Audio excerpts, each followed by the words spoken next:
Chapter 120. Immortality. It was the ultimate dream of countless people, but it was obviously impossible to achieve. Although cultivators had a long lifespan, compared to immortality, what was a few hundred years? Chen-Shi was in the deification stage, so his lifespan could reach at least 2,000 years. This also led to a problem in front of him. After all, Qin Ruoying was just a mortal. Living over 100 years old was already a long life. Chen-Shi could live for 2,000 years, but Qin Ruoying couldn't accompany him for 2,000 years. 5 years was enough for time to leave a trace of imperceptible traces on her face. Let alone 2,000 years. After going through so many hardships, he finally found his lover. Would he have to watch her wither in his arms after a few decades? Chen-Shi would never allow such a thing to happen. Absolutely not. He had no delusions about immortality. Because he knew that immortality was an unrealistic fantasy. No one could live forever, but if it was only a few decades, Chen-Shi felt that it was too little. So he wanted to help Ying, borrow another 500 years from the heavens. A cultivator in the gold core stage could have a lifespan of 500 years. Therefore, the moment this idea appeared in Chen-Shi's mind, it took root and sprouted almost immediately, growing into a towering tree. He must help Ying reach the gold core stage. Although the spiritual aura of heaven and earth was thin, there were still hidden masters who were close to the gold core stage like great-granduncle. Without the inheritance of cultivators, great-granduncle could reach this step. What's more, he was holding Qin Ruoying's hand and walking. She was just a gold core. Thinking of this, Chen-Shi immediately guided Qin Ruoying to find the sense of qi. To become a cultivator, the first step was to find the sense of qi. Only after detecting the existence of the spiritual aura of heaven and earth could one use a secret method to refine the spiritual aura into one's own true essence and gather it in one's dantian. If one couldn't even detect the spiritual aura of heaven and earth, then what was the point of cultivating? The sense of qi was a mysterious feeling beyond the 5 senses. There were some talented individuals who didn't even need anyone to teach them. They could awaken their sense of qi when they were still in their infancy and instinctively refine the qi of heaven and earth. However, such geniuses were rarely seen. Therefore, if one really wanted to talk about it, humans, who were the wisest of all living things, were inferior to demons in this aspect. For example, Big Cat. It was originally a wild leopard that lived in the mountains. One day, when it suddenly awakened its sense of qi, it relied on its instincts and slowly stepped into the spirit-gathering stage. As more and more spirit qi accumulated, the big cat naturally reached the wisdom realm. Now that it had gained sentience, it could be considered to have truly stepped onto the path of cultivation. It was impossible for Chen-Shi to hide anything from Qin Ruoying. Therefore, he took out the best cultivation technique he had, the treasure of the Sky Yen Divine Sect, the Sky Yen Divine Canon. The cultivation method is the best, but Qin Ruoying doesn't know what's wrong with her. She tosses and turns for a whole night but still can't find any qi. It was true that the spiritual energy on earth was sparse. However, the person sitting next to her is a spirit formation stage expert. Chen-Shi even used his own true essence to completely wrap her up. It wasn't an exaggeration to say that every breath she took was pure true essence that had been refined by Chen-Shi. It was even purer than the original heaven and earth spirit qi. However, even so, Qin Ruoying still can't find any qi. To find the qi, a slower person would need a few hours, while a faster person would only need a few minutes. For example, Chen-Shi's method of using true essence to directly wrap her up is practically cheating. Unfortunately, she still can't feel it. There's no other way. Chen-Shi doesn't want to give her too much pressure, so he can only lie to her and say that everything is difficult at the beginning, and let her try again tomorrow morning. Qin Ruoying can't even be considered as a martial artist, her physical strength is already weak. After tossing and turning for an entire night, she is also tired, so she didn't suspect anything and fell asleep while hugging Qin.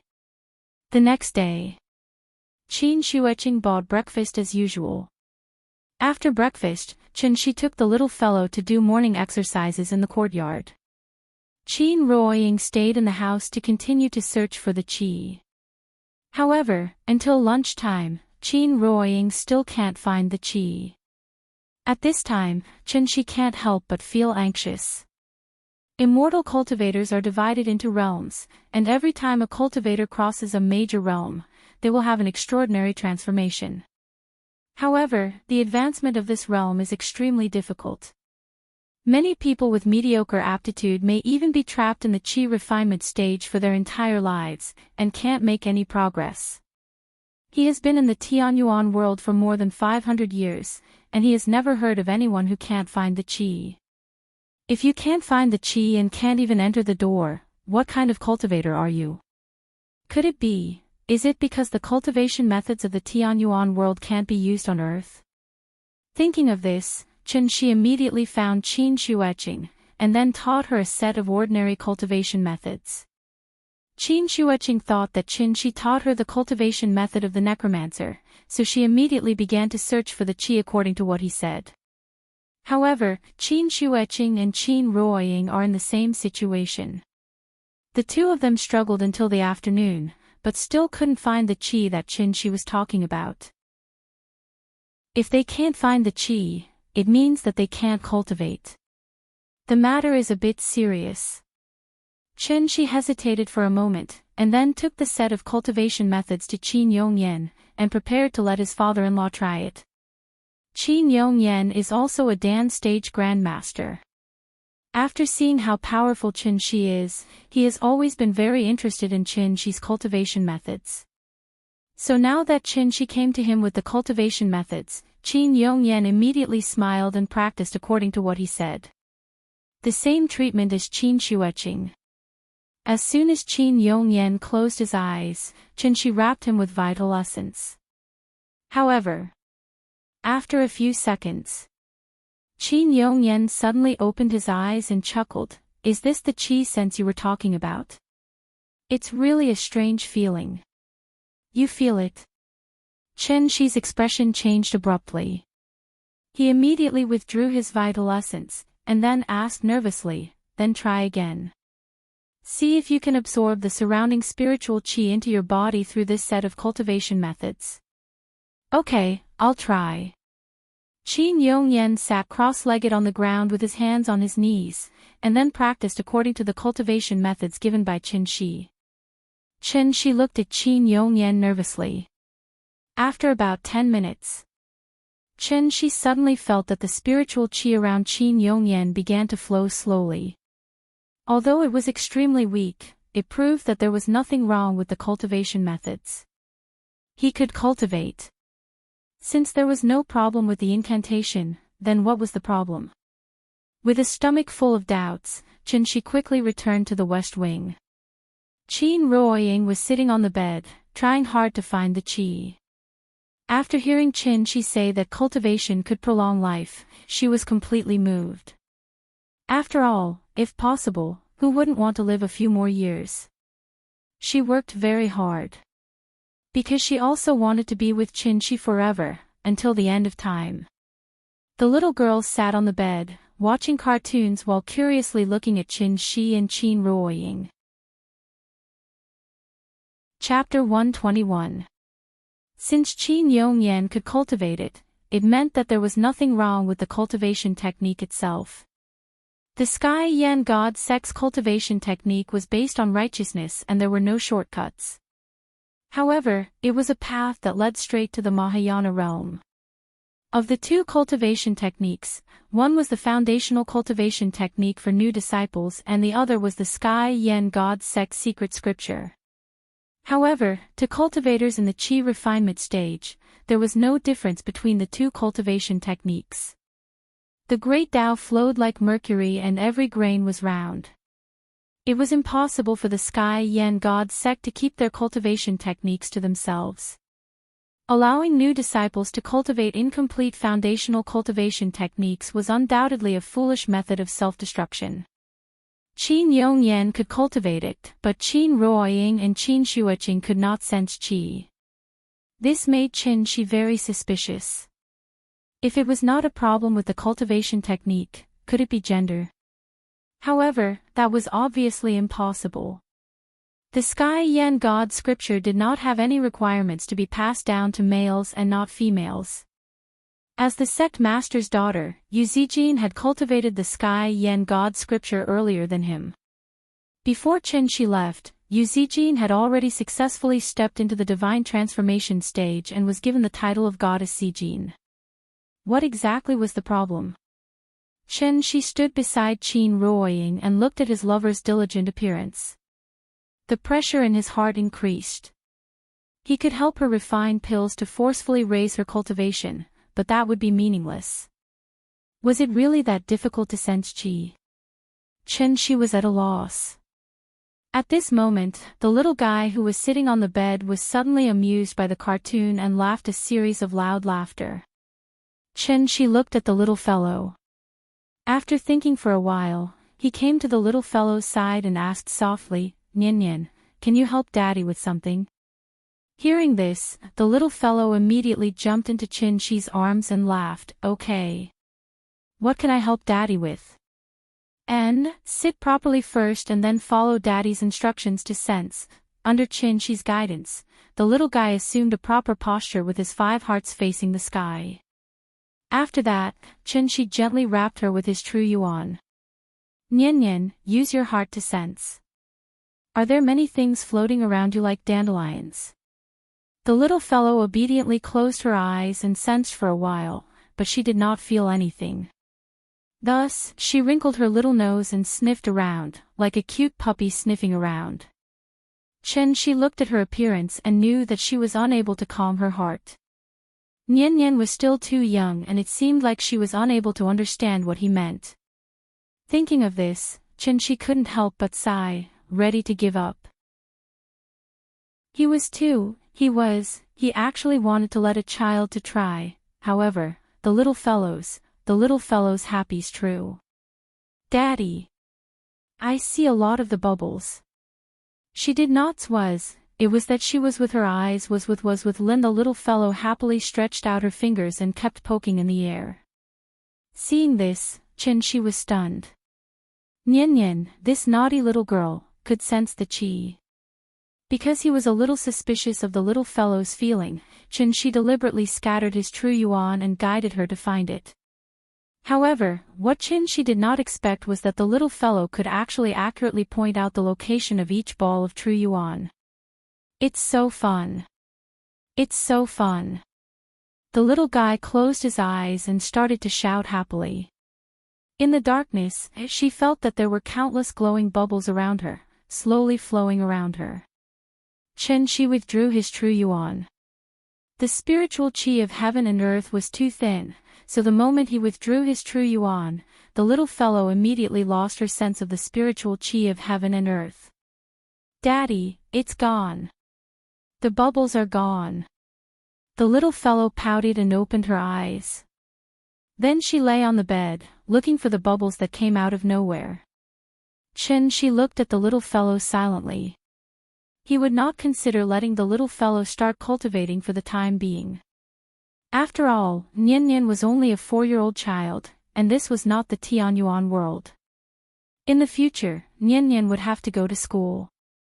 Qin Shi did not want her to become an anomaly. An anomaly among children would be ostracized. After coaxing the little fellow to watch cartoons, Qin Shi looked at Qin Ruoying. If even Nian Nian could cultivate, then there was obviously something wrong with the two sisters. At this time, Qin Ruoying had already stopped cultivating. She heard the little fellow's movements. Seeing that her daughter could immediately find the feeling that Qin Shi said, Qin Ruoying's face darkened. She said sadly, "Maybe I'm too stupid." Hearing this, Qin Shi sat beside her, gently held her hand, and comforted her. "Everything is difficult at the beginning.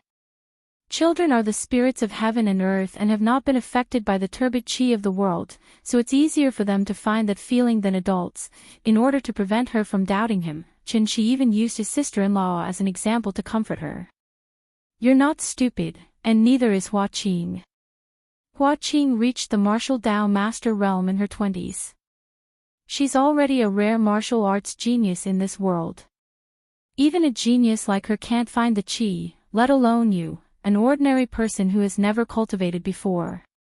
Don't worry, don't pressure, let's take it slow. Okay, then I'll try again. After hearing Qin Shi's words, Qin Ruoying immediately relaxed a lot. Even Hua Qing could not learn it. It could be seen that what Qin Shi taught them must be much more difficult than martial arts. Therefore, it was normal for her not to be able to learn it in a short time. Thinking of this, Qin Ruoying immediately relaxed a lot. After smiling at Qin Shi, she closed her eyes and began to cultivate again. However, she was no longer stressed, but the pressure in Qin Shi's heart was increasing. After leaving a ball of vital essence to gently wrap her up, Qin Shi quietly walked out of the west wing and then went to the main room to find Qin Yongyan. The Qin family's courtyard house was on the west coast of Shikahai. A little further down was the center of Hua Xiao's power, Songnanhai. Qin Shi had been back on Earth for so long. Based on the places he had been to so far, Songnanhai's spirit energy was only second to Qinling. It was definitely an excellent place to cultivate in seclusion. Qin Yongyan had been sitting in the main room cultivating. After tossing and turning for the whole afternoon, when Qin Shi once again walked into the main room, she could even see a trace of cloud rising around Qin Yongyan's body. This was the manifestation of the condensed spirit energy of heaven and earth. It also meant that Qin Yongyan had begun to try to refine the spirit energy of heaven and earth. Qin Shi did not tell Qin Yongyan the truth. He simply described the problem that the sisters were facing now. Qin Yongyan was very smart. Therefore, he immediately understood that Qin Shi was hinting him not to mention cultivation in front of the sisters, so as not to bring unnecessary psychological pressure to them. Qin Shi was in charge of dinner. After the meal was served, under Qin Shi's constant urging, Qin Shueqing reluctantly walked out of the east wing. However, after she was at the table, she just ate 2 mouthfuls and then said that she was full. After that, she quickly returned to the east wing, closed the door, and continued to cultivate. Her sister-in-law was obsessed with martial arts. Otherwise, she could not have reached the Dan stage at this age. Qin Shi showed her a new way, so now she was in high spirits. She must find the chi sense that Qin Shi mentioned. Perhaps it was due to her sister's influence, but Qin Ruoying's mood gradually improved. Qin Shi knew what she was thinking, so he patted his chest and said that in the future, he would take care of the children and do the housework. She only needed to concentrate on cultivating. Hearing this, Qin Ruoying went back to her room and continued to cultivate. There were only 3 people left in the main hall. Qin Shi and Qin Yongyan ate silently, while the little fellow took care of the big cat very generously. At this time, Qin Yongyan suddenly glanced at Qin Shi without a trace. He faintly felt that. Chapter 122. The next morning. Qin Shueqing didn't buy breakfast today, so Qin Shi went to the roadside stall and bought some. This time, he didn't buy steamed buns, but jianbing fruits for the little fellow. The little fellow had been eating Cantonese morning snacks for 2 days. Qin Shi thought that her appetite would be very picky, so he bought jianbing fruits just to let her have a taste. If she really didn't like it, he would have to cook it himself. However, what Qin Shi didn't expect was that the little fellow was instantly interested in the jianbing fruits after getting them. She held the oiled paper bag, opened her mouth wide, and took a big bite. Her little face was immediately covered with a lot of sauce. The little fellow frowned and chewed hard. After chewing for a while, she suddenly handed the jianbing fruits to Qin Shi and laughed, "Delicious. Papa, eat it." Because of the existence of the big cat, she had now developed a good habit of sharing with others all the time. Seeing this, Chen-Shi smiled and touched her head. He said softly, "Good girl, you are delicious. Don't get oil all over your body." "Okay." Nodding, the little fellow took the jianbing fruits and fed them to the big cat. At this time, Chen-Shi turned to look at Qin Ruoying. Qin Ruoying just ate a few mouthfuls casually. Now she was sitting on the bed and cultivating again. It was not right to say that she was cultivating, because she hadn't even entered the door. Now she was still at the stage of looking for qi. This was actually a very boring thing, but in order to keep up with Chen-Shi's pace, she had to work hard. Chen-Shi saw it all in her eyes. He was obviously very anxious in his heart, but he had to act as if nothing had happened, which really made him a little uncomfortable. Chen-Shi checked Qin Ruoying's physical condition. She was very healthy and there was no problem. Except for the lack of qi, everything was perfect. If Qin Ruoying couldn't find qi, it was normal. In that case, it was unreasonable that Qin Shuoqing couldn't find the sense of qi. She was a clasping Dan master after all, and her 5 senses were much better than normal people. She could even perfectly control her own body, down to her skin and internal organs. But even so, Qin Shuoqing still couldn't feel the spiritual qi of heaven and earth. A dignified martial Dao grandmaster was actually inferior to a 4-year-old child. The more he thought about it, the more ridiculous it seemed. Chen-Shi was afraid that the truth would shock them, so he could only emphasize to them how difficult it was to find qi. As for Qin Yongyan, he could clearly see that there was something wrong with the two of them, so he simply hid in his room all day and silently cultivated. The morning passed quickly. Qin Ruoying, Qin Shuoqing, and Qin Yongyan basically wouldn't show up except for mealtimes. The little girl was very sensible. After hearing that her mother was studying, she did not disturb her mother. After lunch, Chen-Shi thought about it for a while and went out with the little fellow. Their destination was the largest Chinese medicine wholesale market in Shangjing. He had bought so many herbs in Zhonghai before, and he didn't expect to have to buy them again so soon. For his wife and sister-in-law, Chen-Shi was now going all out. So when he took the little fellow to the Chinese medicine market, he wasted millions again. Spirit Gathering Pill. It was an entry-level pill that could allow qi refining stage cultivators to quickly accumulate qi. Because of the lack of a few core ingredients, the effect of the pill might be greatly reduced like the simplified version of the Spirit Gathering Pill. Chen-Shi really didn't have a solution for their current situation, so he could only put all his hopes on the pill. Maybe after they ate the Spirit Gathering Pill, they would be able to sense the spiritual qi of heaven and earth after having true qi in their bodies. The idea was not bad, and it was worth a try. So Chen-Shi waited until midnight. After the truck brought the herbs he needed, he immediately began to make the Spirit Gathering Pill in the yard. In order to improve the effect of the pill, Chen-Shi even directly poured true qi into it. Although it wasn't much, it should be able to slightly increase the effect of the pill. Alchemy was a very time-consuming thing, so when he finally finished making the Spirit Gathering Pill, Qin Ruoying had already fallen into a deep sleep. Looking at his wife's diligent appearance for the past 2 days, Chen-Shi couldn't help but be angry and anxious. He was very irritated, so he simply went to the yard and started to set up a formation. With the Qin family's courtyard as the foundation, he gathered all the spiritual qi around Zhonghai. Spirit gathering, qi concealing, defense, 3 formations in one. It could be considered as opening up an excellent place for them to cultivate. Frost and snow night, cold wind blew.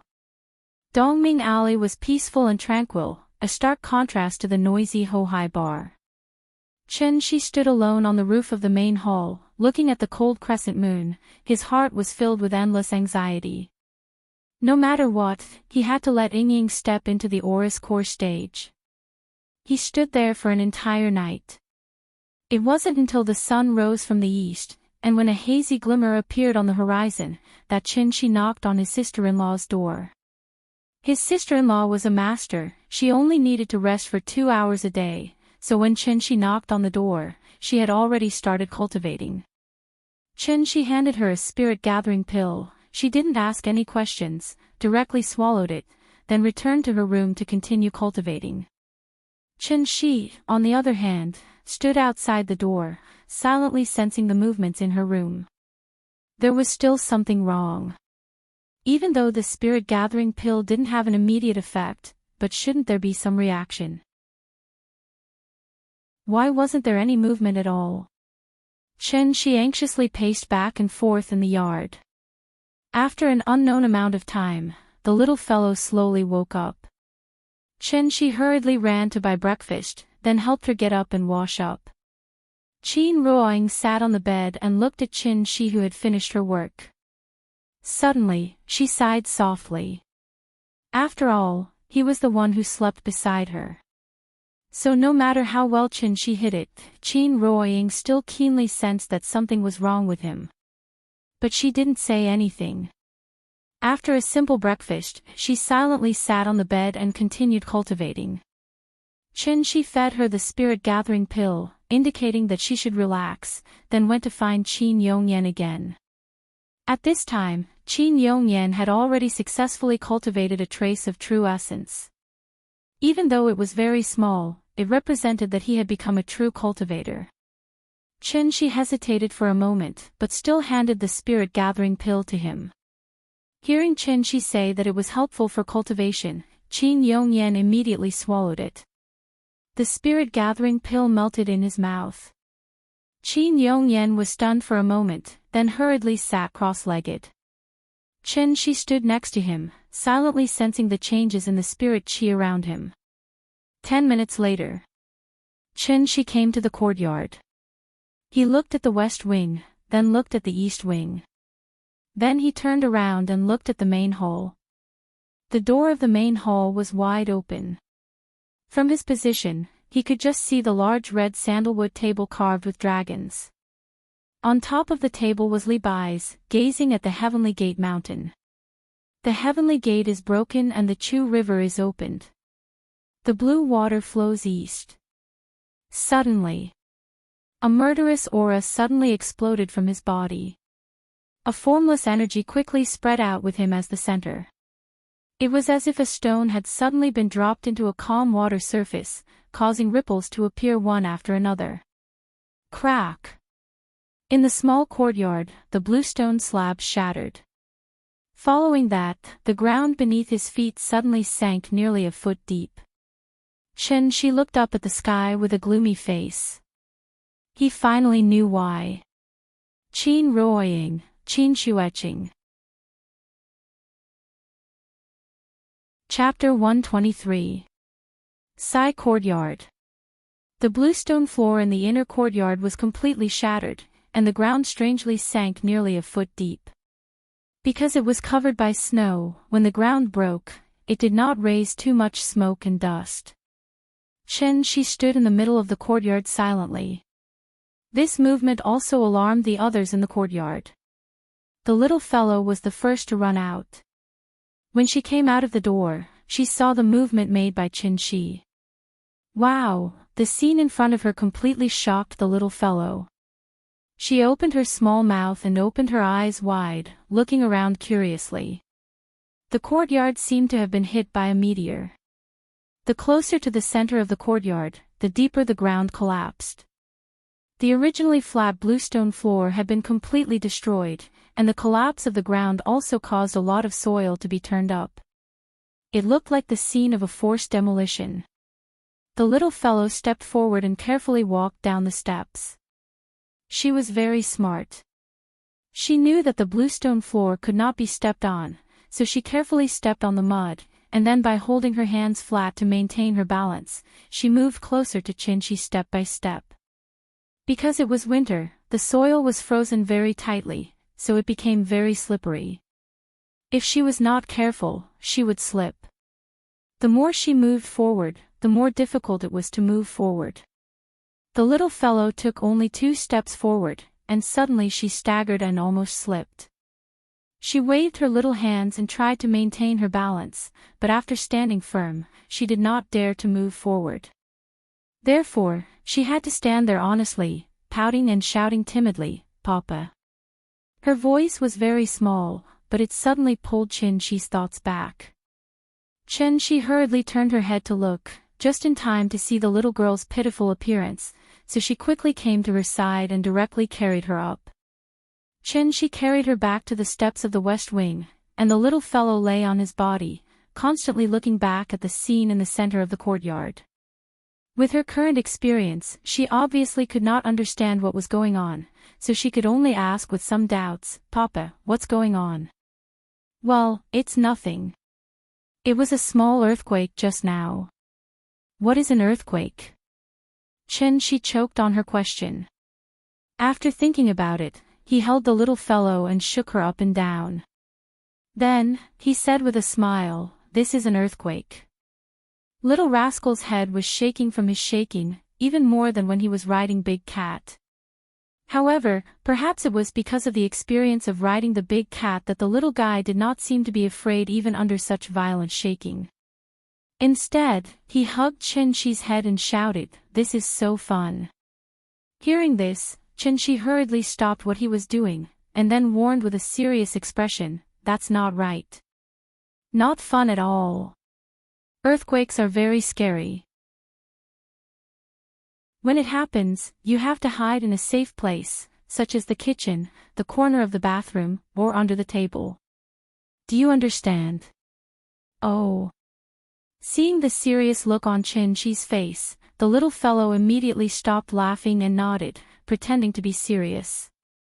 After emphasizing the dangers of earthquakes to her, Chin-Chi put the little fellow down, and then told her that it was fine here, and asked her to go play with the big cat. After all, the little girl was still young, so when she heard her father's words, she simply thought that it wasn't a big deal. Thus, she threw the scene in front of her to the back of her mind and ran back to the West Wing to continue watching cartoons. The three people of the Chin family had already heard the noise and came to the courtyard. After his daughter ran back to the house, Chin Ruoying walked to Chin-Chi's side, gently held his hand, and asked worriedly, "What's wrong?"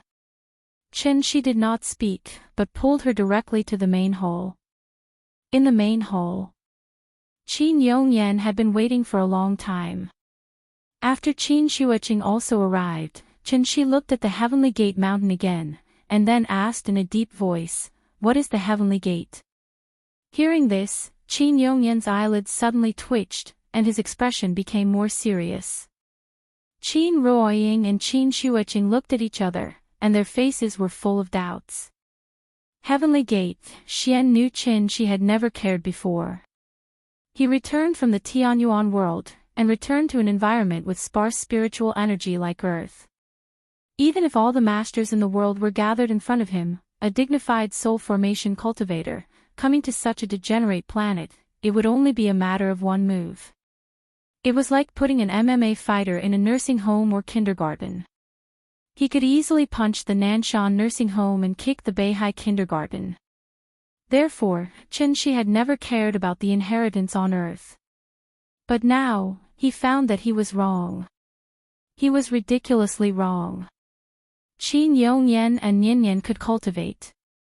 Qin Ruoying and Qin Shuiqing couldn't cultivate. Qin Shuiqing was even a martial Dao master of the same realm as Qin Yongyan. But why couldn't Qin Shuiqing sense qi? Why? Chen-Chi didn't think in this direction before, because he had lived for more than 500 years, and he had never heard of anyone who couldn't even sense qi. There were many cultivators who couldn't break through the qi refinement stage, and that was because their aptitude was too low. But if they couldn't even sense the spiritual energy of heaven and earth, wouldn't they be worse than those unintelligent wild beasts? This was obviously not a problem of aptitude. Qin Ruoying and Qin Shuiqing were only cousins, not biological sisters. So there was only one thing left in common between them. And that was, their identity as Xian Nu. That mysterious heavenly gate could actually make people unable to sense the spiritual energy of heaven and earth. Chen Shi felt a little scared when he thought about it. So the most important thing now was to figure out what the so-called Heavenly Gate was. After Chen Shi asked this question, the main hall suddenly fell into silence. After a long time, Qin Yongyan looked at Chen Shi and sighed. The Heavenly Gate is an ancient legend. According to records, it hasn't appeared for more than 100 years. It hasn't appeared for more than 100 years. Then what exactly is it? The old people in the village said that the Heavenly Gate is the southern Heavenly Gate of the Heavenly Court. When the Heavenly Gate is opened, mortals can ascend and become immortals. What a joke. Hearing this, Chen Shi couldn't help but angrily scold. It's the 21st century, and there are satellites everywhere in the sky. People in the United States have even climbed to the moon. Why is this lousy village still practicing feudal superstition? It wasn't that Chen Shi looked down on Earth, but it was the truth. In terms of the cultivation environment on Earth, Grand Uncle's pseudo-core state was probably the peak of the world. He hadn't even completely condensed his gene Dan, let alone yuanying. How could he want to ascend and become an immortal? This might be the biggest joke Chen Shi had heard in more than 500 years. However, after hearing Chen Shi's scolding, Qin Yongyan shook his head disapprovingly, but he didn't immediately reply. Chen Shi was stunned for a moment and immediately realized that he had lost his composure. He didn't know what had happened to him recently. His hostility was getting stronger and stronger, and he was becoming more and more irritable. If there was something that didn't go his way, he would lose his composure. This situation seemed to have started after he came to Shangjing. Thinking of this, Chen Shi couldn't help but take a deep breath. After adjusting his emotions, he looked at Qin Yongyan again. After seeing that he had calmed down a lot, Qin Yongyan replied seriously, "That's not a joke. It's true." Chen Shi was stunned. He was really confused. Could it be that the cultivators on Earth thought that a Jin Dan was an immortal emperor? Not to mention what kind of realm an immortal emperor was. In terms of lifespan, an immortal emperor was said to be immortal, as long as heaven and earth. How many years did a Jin Dan cultivator have? A mere 500 years. In the eyes of cultivators, 500 years was just a blink of an eye. It was nothing at all. Forget it, there might be a cognitive gap between him and Qin Yongyan. Chapter 124. What's a Xian Nu? Qin Shuoqing couldn't help but roll her eyes when she heard this question. Because she had already told Qin Shi many times. Since her sister-in-law didn't want to answer, Qin Ruoying immediately explained, Xian Nu is the witch who presides over the Elysium sacrificial ceremony. The sacrificial ceremony is held once a year, similar to the ancestral worship during the new year. What are the conditions? What are the requirements to become a Xian Nu? There are no special requirements. You have to be under the age of 10 and automatically step down when you reach the age of 30. No requirements. As long as you're of the right age. Chen Shi pondered for a moment. Then, as if he had thought of something, he quickly asked, "What happens after you're chosen? Do you have to go through any ceremony before you become a Xian Nu?" Ceremony? Qin Ruoying thought for a moment, then said with some uncertainty, "I can't remember clearly. I remember that on the day we became Xian Nu, we entered the ancestral hall. After entering, the clan elder asked us to make a wish. He said that every Xian Nu can make a wish, yes." Qin Shuoqing also seemed to have thought of something at this time, and immediately echoed, "I remember that my wish at that time was to become a martial Dao master." And then? Qin Shuoqing was a little distressed. After thinking for a long time, she muttered, "And then I forgot." Hearing this, Chen Shi couldn't help but become serious. There was a problem. When they became Xian Nu, Qin Ruoying was 8 years old, and Qin Shuoqing was 6 years old. Children at this age should be able to clearly remember some of the more important things. How could she forget such a big thing as becoming the Empyrean maiden? Thinking of this, Chen-Shi couldn't help but turn his head to look at Qin Yongyan. Qin Yongyan seemed to know what he wanted to ask, so he directly answered, Xian Nu make wishes in the ancestral hall. I can't go in, so I don't know what ceremony to hold before becoming a Xian Nu, Chen-Shi frowned slightly. After hesitating for a moment, he then turned his head to Qin Ruoying and said very seriously, Ying, look at me and then do as I say. Okay. Qin Ruoying was a little confused, but out of her trust in Chen-Shi, she immediately nodded. Then, at Chen-Shi's request, she turned around and looked straight into Chen-Shi's eyes. Relax, take a deep breath, spit it out, very good, Ying, look into my eyes. The soul-searching technique has certain side effects. Even if it is minimal, Chen-Shi can't use it on Qin Ruoying. Although he can't search her soul, he can try to hypnotize Qin Ruoying, and then use hypnosis to dig out the memories buried in her subconscious. Chen-Shi has never learned hypnosis, but he has seen the illusion of the Tianqian world, which is more advanced than hypnosis. Qin Ruoying is the person in the world who trusts him the most besides Nian, so in less than 2 minutes, Chen-Shi has successfully hypnotized her. Ying, think about it. When you were 8 years old, you became a Xian Nu, walked into the ancestral hall, made a wish, and then, what else did you do? The human consciousness has 2 basic functions, executive and supervisory. The executive function allows us to control and regulate our own behavior, and the supervisory function allows us to observe our own behavior. Under normal circumstances, these 2 functions of the consciousness are connected, but hypnosis can sever the connection between the 2 functions. Under hypnosis, the hypnotized person will enter a special state of consciousness. Their executive function will be normal, and they will be able to accept the hypnotist's orders, but the supervisory function will be lost. When the supervisory function is lost, the brain will enter a subconscious state, and from there, dig out some forgotten things. Qin Ruoying looked at Chen-Shi with empty eyes. After hearing Chen-Shi's question, the expression on her face immediately showed some pain. After thinking for a long time, Qin Ruoying murmured, after making the wish. I saw a door, the door was talking to me, it called me over. Qin Ruoying's words were too vague, and Chen-Shi didn't understand. But his intuition told him that this is a very important part. The light disappeared, drank the soul-restoring soup, became a Xian Nu, soul-restoring soup. Soul. Chen-Shi was shocked, and then he stood up from the chair with an ashen face. He quickly formed a hand seal, and then gently pressed his right hand on Qin Ruoying's head. Humans have 3 spiritual souls and 7 physical souls.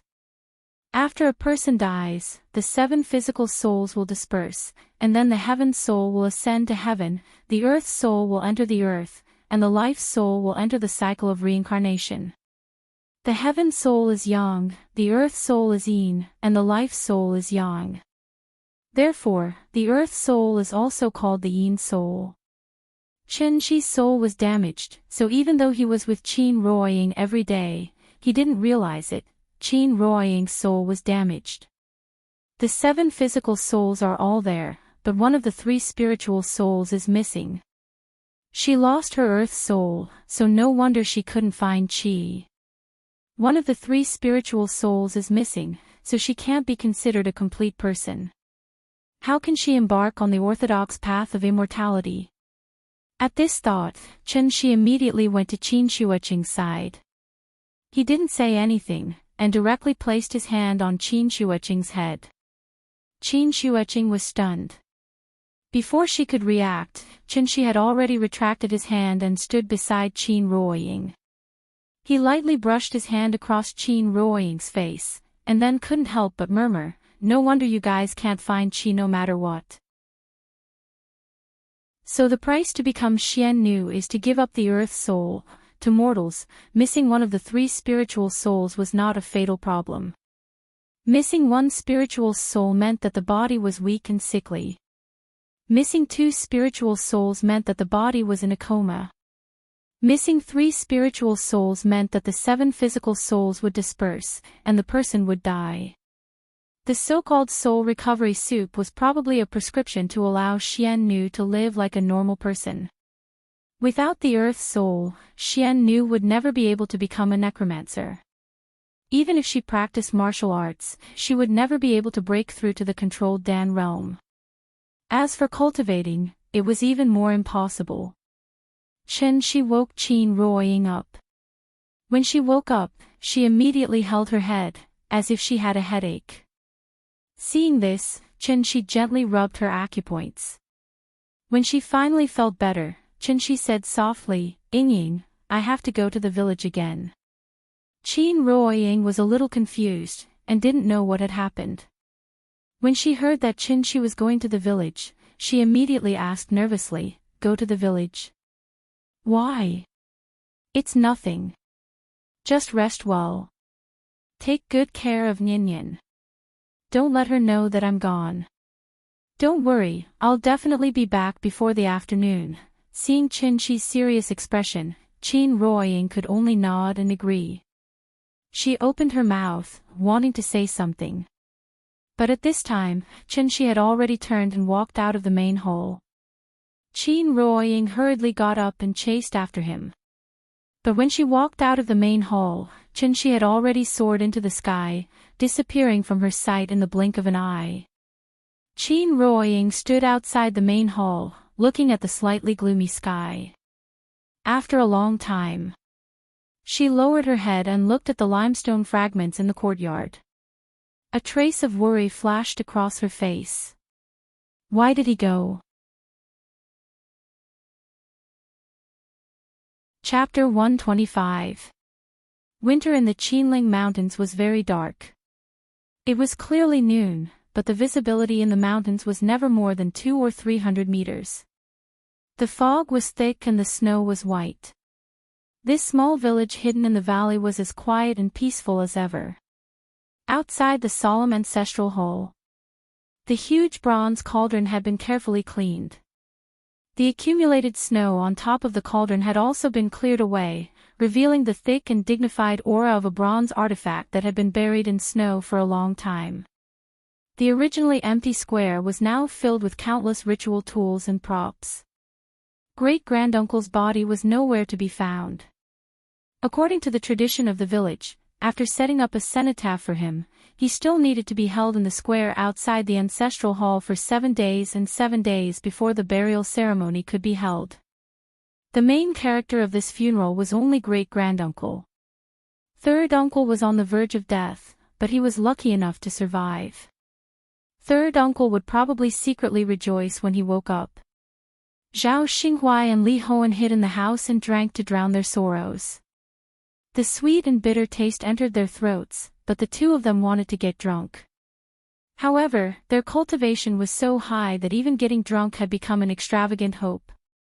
Although several days had passed, the appearance of that young man seemed to be becoming clearer in their minds.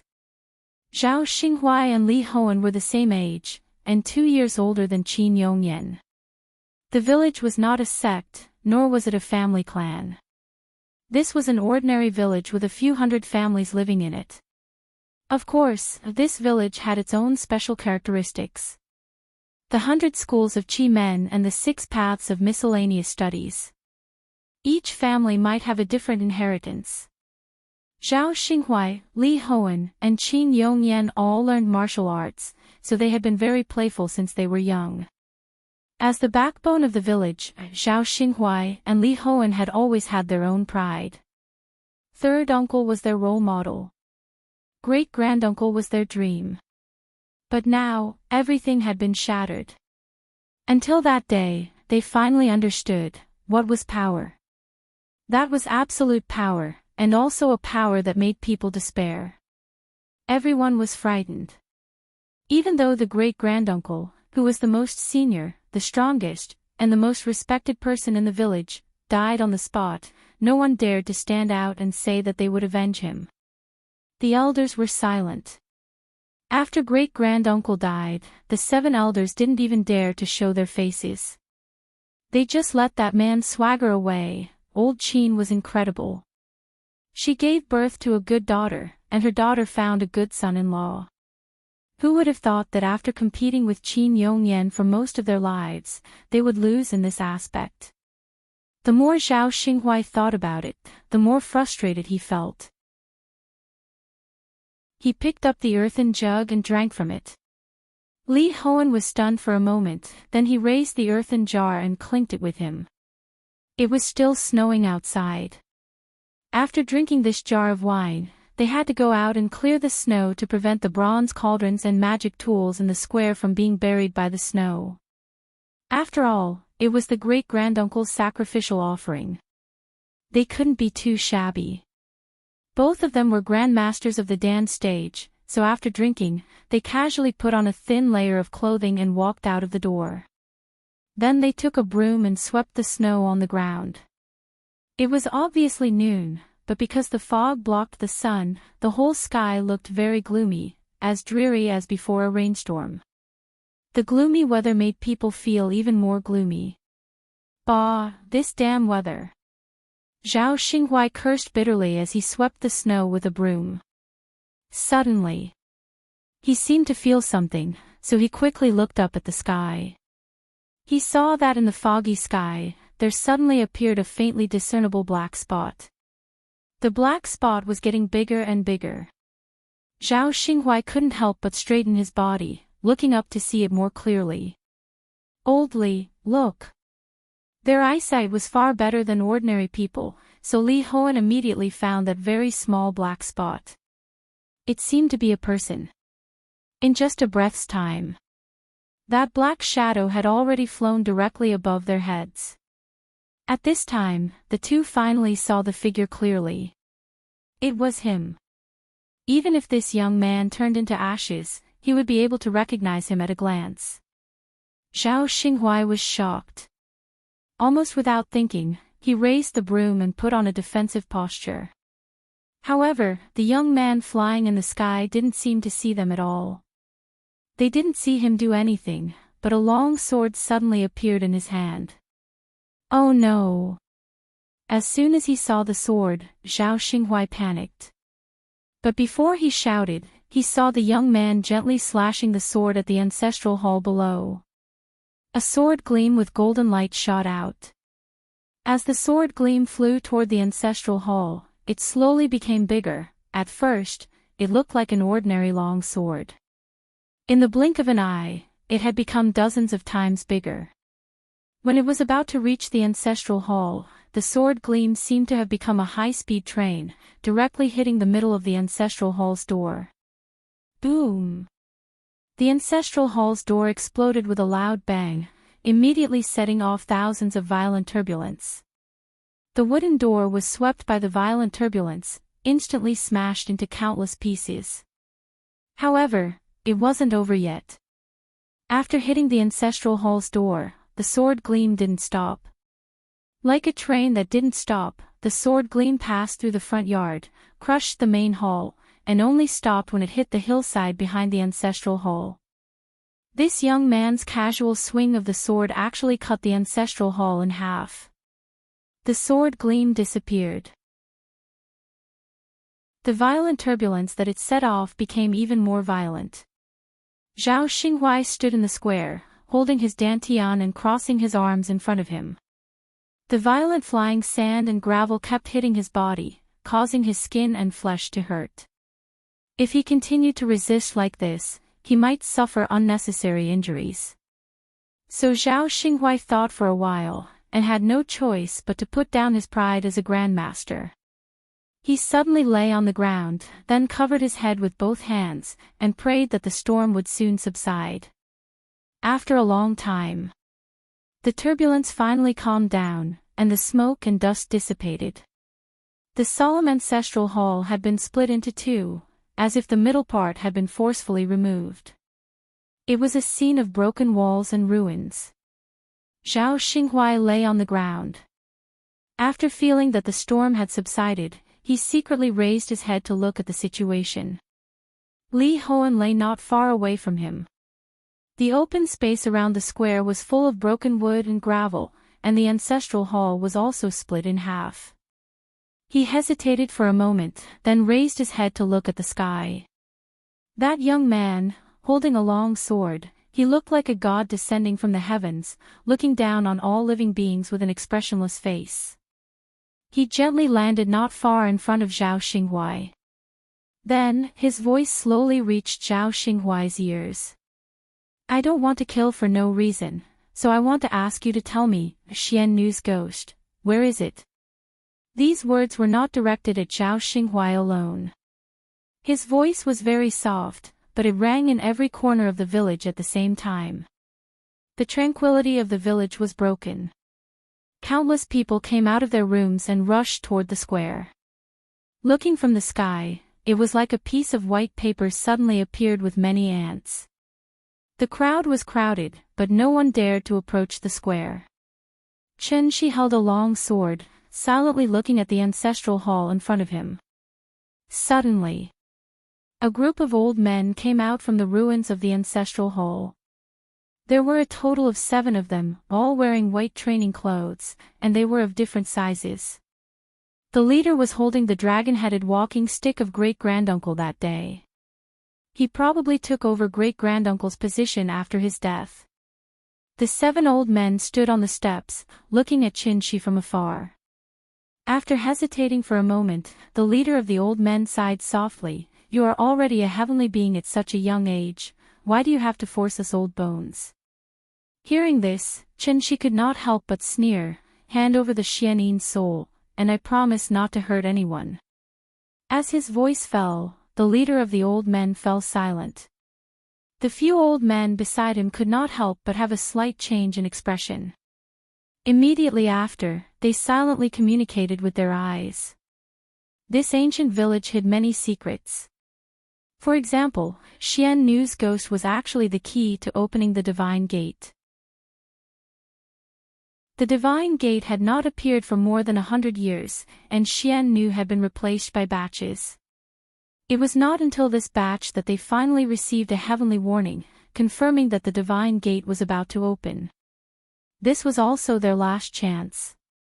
Several old men looked at Qin Shi at the bottom of the steps, silently communicating. Chapter 126. The wind and snow continued. The elders did not speak. They were communicating with their eyes. Perhaps it was their unique tacit understanding. Chen Shi did not understand, nor did he bother to guess. He stood in the square with his sword in hand, quietly waiting for their reply. More and more people gathered around, but no one dared to approach the square. Zhao Xinghuai and Li Hoan had already retreated to the small house where they were drinking. The cold wind whistled past, and the square was a scene of desolation. After about 2 minutes, the elder with the dragon-headed cane finally turned his head and glanced at Qin Shi. But then, he shifted his gaze away. The expression on his face was very complicated, as if he was still struggling with something. In fact, on the day when Qin Shi took away Qin Ruoying, they had already discussed it. At that time, they chose to compromise. But what they did not expect was that Qin Shi would actually come back and want to take back Xian Nu's ghost. Everyone handed the right to make the decision to him, which put a lot of pressure on him. After looking at the elders again, seeing that they all nodded at him, the elder frowned and finally made the final decision. "We agree to your request." Hearing this, Chen Shi could not help but nod, very satisfied with his answer. The elder slowly walked down the stairs with the dragon-headed cane, then went straight to the giant bronze cauldron. "The ghosts of Xian Nu have been sealed in this giant cauldron for generations. I will now release them." After explaining to Qin Shi, the elder suddenly jumped up and inserted the dragon-headed cane in his hand into the giant bronze cauldron. Caw! The sound of metal colliding was suddenly heard. Immediately after, a golden light suddenly emerged from the giant bronze cauldron. The golden light was as small as the light from a laser pointer at first. But in the blink of an eye, the light had become as thick as a bucket. The golden light burst into the sky. A crack was instantly torn in the gloomy sky. The clouds in the sky churned. As if affected by something, with the golden light as the center, a huge cloud vortex gradually condensed in the clouds.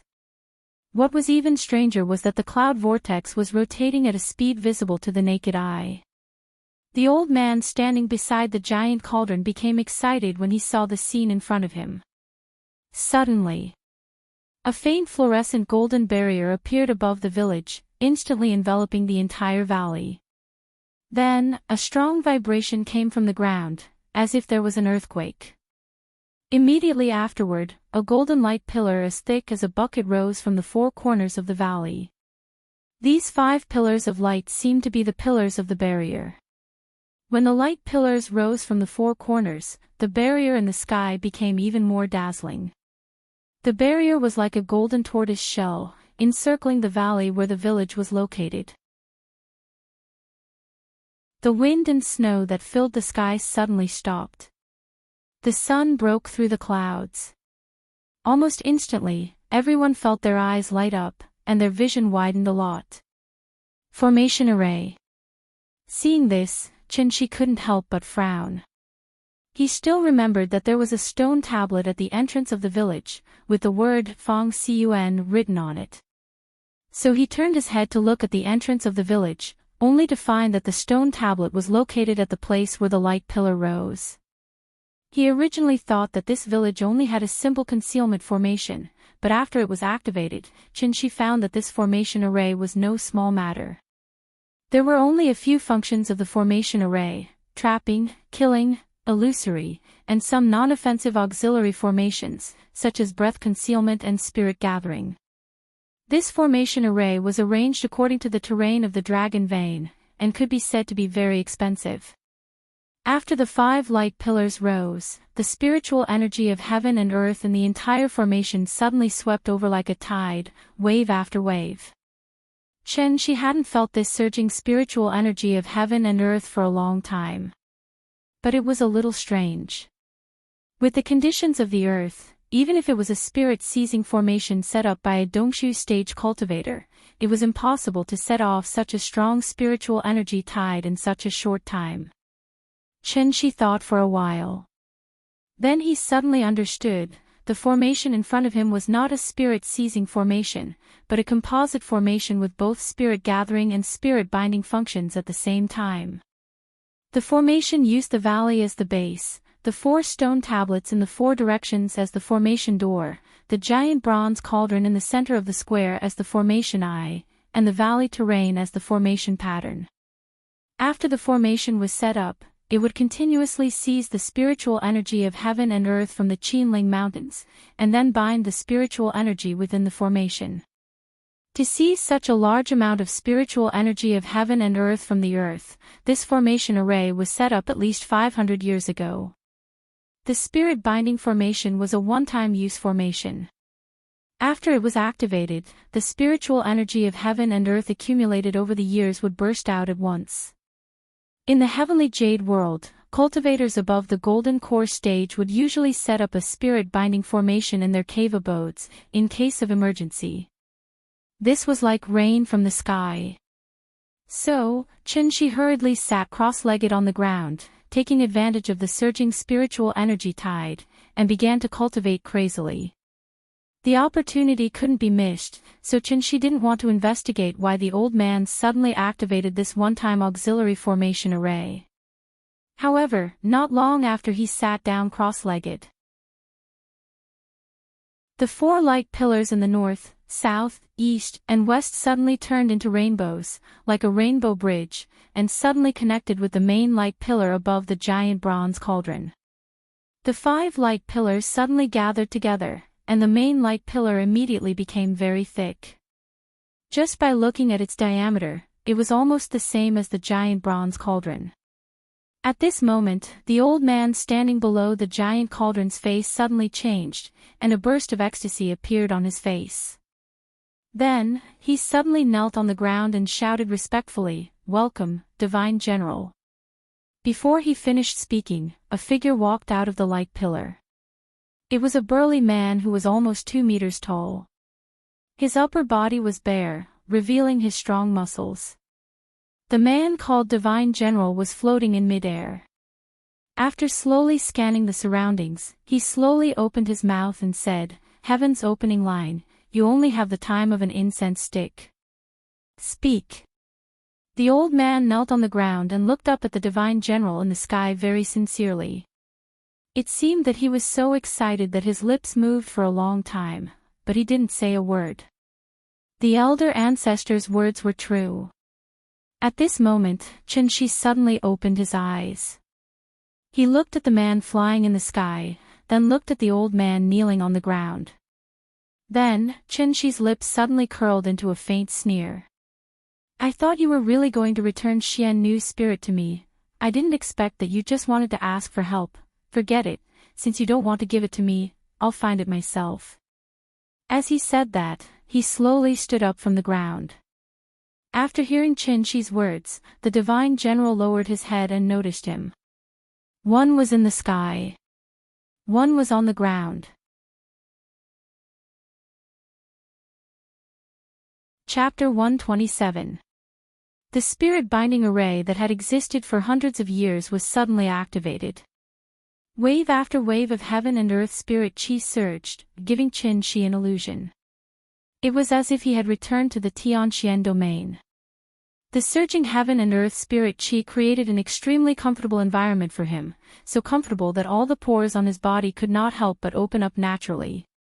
He really needed the nourishment of heaven and earth spirit chi. Now, every breath he took was a great pleasure for Chen-Shi. The spirit chi surged, and the golden light soared into the sky. When the so-called Divine General walked out of the pillar of light, Chen-Shi finally understood the meaning of the existence of this array. This spirit-binding array was actually the last trump card of the village. The Divine General of the Elysium. The accumulation of hundreds of years of the array was only in exchange for the time it took for the Divine General to appear. When Chen-Shi killed great-granduncle and took Qin Ruoying away, they did not activate the array. Now that he came back to ask for the ghost, these old guys finally chose to activate the array, and tried to fight to the death with Chen-Shi. It could be seen that Xian Nu's ghost was more important to them than their own lives. Chen-Shi looked up at the burly man flying in the sky. A long sword of frost suddenly appeared in his hand. The old guys at least had the chance to struggle and hesitate, but he did not. Because he was faced with only one choice. Take back Ying Ying's ghost. Otherwise, when Qin Ruoying gradually grew old in his arms, Chen-Shi would also fall into endless pain and regret. He could not accept the arrival of that day. Therefore, then let's fight. If they were not willing to give, then let's fight. Chen-Shi was determined to kill, and the long sword of frost immediately glowed faintly. Then, under the slightly surprised gaze of the Divine General, he suddenly waved the long sword in his hand. The tip of the sword went from bottom to top, drawing an arc in the air. A sword radiance suddenly flew out. Seeing that Chen-Shi dared to suddenly attack him, the Divine General's eyes flashed with surprise. The sword radiance came menacingly, and in an instant, it was in front of him. He did not seem to move, but a ball of blazing flames suddenly sprang up around the Divine General. A barrier of stellar energy that seemed to be made of flames instantly formed. Bang! The sword radiance slammed into the flame barrier, like a typhoon erupting, and a storm of chi soared into the sky. But right after that, the flame barrier suddenly expanded. Then, a huge fireball with a diameter of more than 10 meters appeared in the air. Interesting. Accompanied by a burst of laughter, the Divine General's figure suddenly flew out of the fireball. He suddenly stretched out his right hand and formed a claw with his 5 fingers. He clawed at the air and a golden fireball appeared in his palm. After the golden fireball appeared, the Divine General's body seemed to be on fire. Golden flames kept jumping around him. Like the sun rising from the east, the golden fireball instantly ignited all the air within a radius of dozens of meters. The sun hung in the sky, the fire burning the sky. She stared intently at the tall and sturdy man in the sky, a trace of excitement rising in her heart. This move made him feel a hint of danger. The divine general seemed to be holding the sun in his hand, his body burning with raging flames. Like a meteor falling from the sky, he cut across the sky and smashed viciously toward Shi, who was standing on the ground. At this critical moment, Shi swung the sword in his hand, and in an instant, tens of thousands of sword radiances appeared. Countless long swords made of frost and snow appeared around him. They floated in the air, quietly waiting for orders. Shi pointed his sword to the sky, and the floating swords immediately turned their tips and aimed at the fireball in the sky. The third move of the Moonlight Sword technique. 10,000 swords returned to the sect.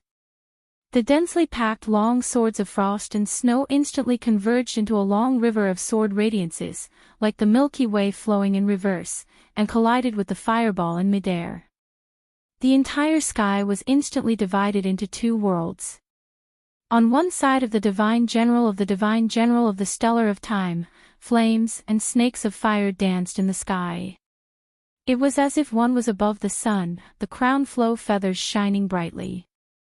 On the other side of Shi, wind and clouds surged, snow and ice splattered everywhere, as if one was caught in the most violent snowstorm of the North Pole. The two of them seemed to be separated by an invisible and boundless glass wall. In one world, there were two kinds of wonders. It was truly amazing. Boom! The moment the sword radiances met the fireball, it was as if a nuclear bomb had exploded. A strong shockwave suddenly erupted, and the old man closest to them was immediately sent flying by the violent strength chi. Such a violent shockwave instantly turned all the houses around the square into ruins.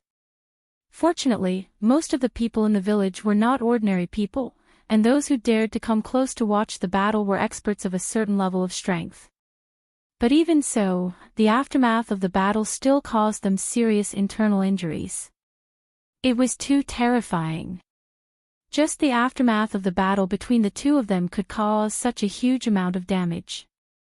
Was he still human? Zhao Xinghuai lay on the ground, trembling. Suddenly, he came to his senses and quickly stood up, clutching his chest in pain. Then he pulled Li Hoan up, turned around, and shouted to the crowd behind him, "Everyone, run! Leave the village. The farther the better." The crowd of onlookers fled in all directions. A battle of this level was no longer something they could watch. On the square, the shock wave caused by the battle between the two of them finally subsided. The square, which was originally the size of 2 basketball courts, seemed to have been hit by a huge invisible iron ball. With Shi as the center, a huge circular crater appeared on the ground of the square. The deepest part of the crater was at least 5 meters deep. Shi floated in the middle of the crater, facing the divine general of the stellar of time in the sky. After this collision, they had more or less figured out each other's strength, so they did not intend to attack immediately.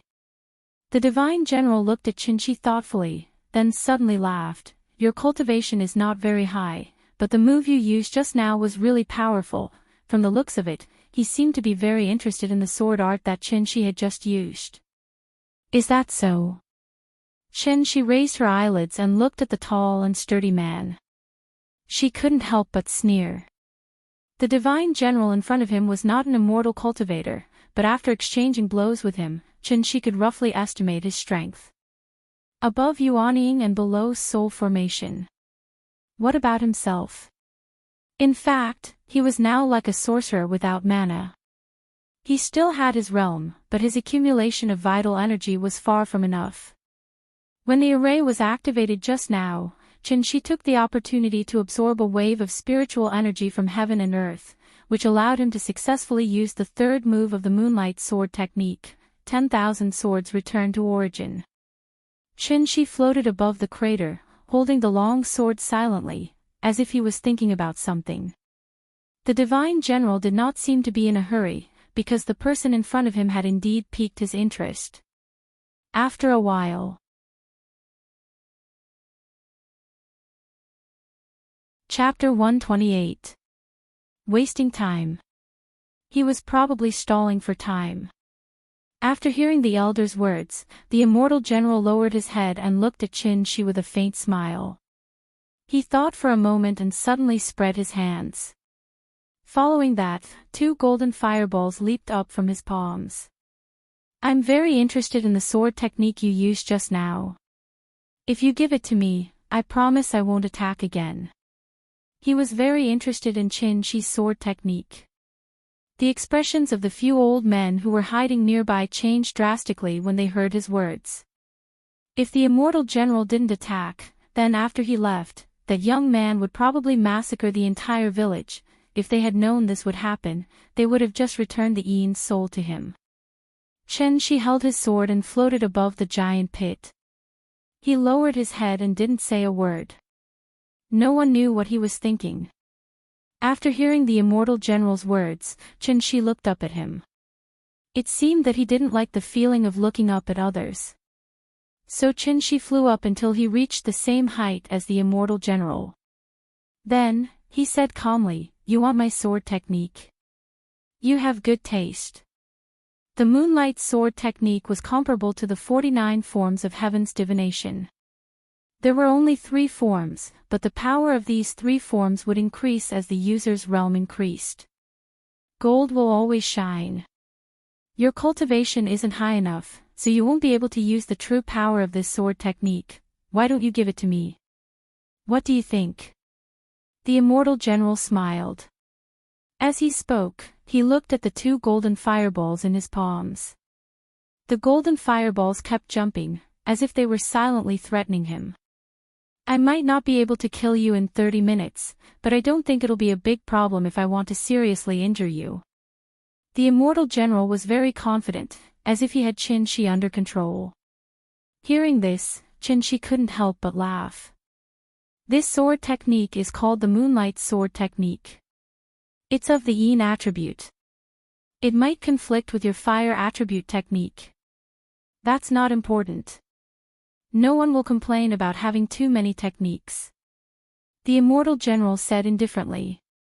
However, Qin-shi's next words stunned him. I have a set of saber techniques that are comparable to a sword technique. It's of the yang attribute. I think it'll be compatible with your technique. As soon as he finished speaking, Qin-shi gently raised his left hand. Then, a gust of wind suddenly blew in the deep pit below him. A small tornado suddenly rose from the bottom of the pit. Then, it wrapped the dust and gravel on the ground and flew directly toward Qin-shi's left hand. In the blink of an eye, a long saber made of dust suddenly appeared in his hand. After the dust blade was formed, it immediately formed a sharp contrast with the frost sword in his right hand. The saber was yellow, but the sword was clear and bright. Dust was the knife, frost and snow were the sword. He wanted to kill everyone in the world. The immortal general was stunned for a moment. Then he suddenly laughed wildly, saber and sword mastery. Interesting. Then let me see if your saber is worthy of your sword. With that, the divine general clasped his hands together. The 2 sun-like blazing fireballs immediately merged into one, erupting with a powerful shockwave. An incomparably dazzling golden light suddenly exploded from his palm, illuminating the entire sky in a deathly white. The extreme of yang fire, burning the sky and boiling the sea. While the immortal general was practicing, Qin-shi was not idle. The frost sword in his right hand suddenly glowed with a faint cold light, and the dust blade in his left hand shone with a little yellow light. Moonlight sword technique, red sun saber technique. The saber and the sword merged. The saber cut the wind, the sword cut the clouds, and the wind and clouds were disturbed. As soon as this move was made, the world suddenly changed color. There seemed to be a wave of saber and sword behind Qin-shi. The invisible wind and visible clouds in the sky strangely disappeared at the moment when the saber and sword came out together. The saber and sword were annihilated, and the wind and clouds changed color. With Qin-shi as the center, there seemed to be a vacuum zone within 100 feet.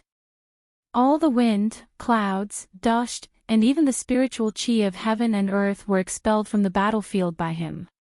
Then, he slashed the saber and sword in his hand toward the immortal general. In the courtyard. After watching an episode of cartoons, the little fellow sat on the bed and shouted, "Papa! Papa! I want to pee." She was very clingy. She knew how to go to the bathroom by herself, but she just didn't want to go alone. The little fellow shouted for a while. Her father, who used to respond to her calls, didn't come today. She pouted and was obviously a little unhappy, so she immediately lay on the bed and rolled. "Papa!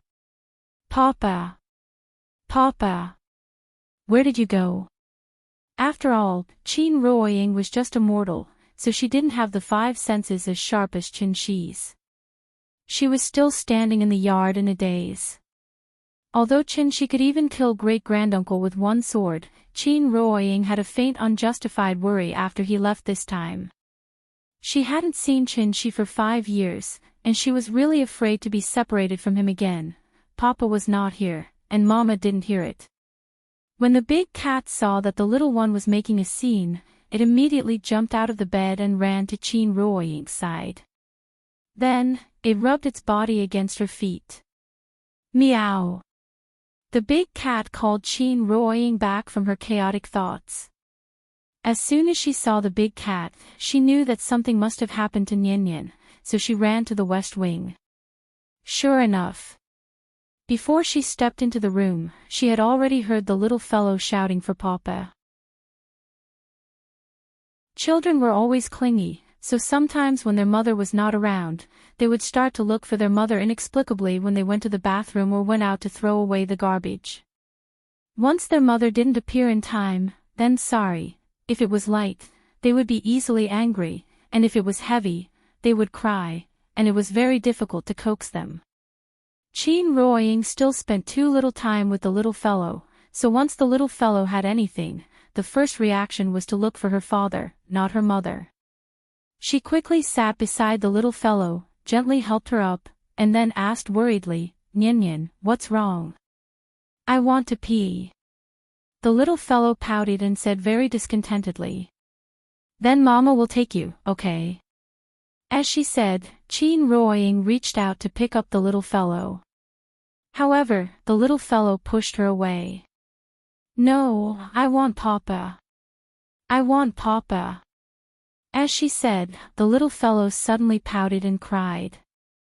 "I want Papa." The more she said, the more upset she became, and Bean-sized tears suddenly fell from the corners of her eyes.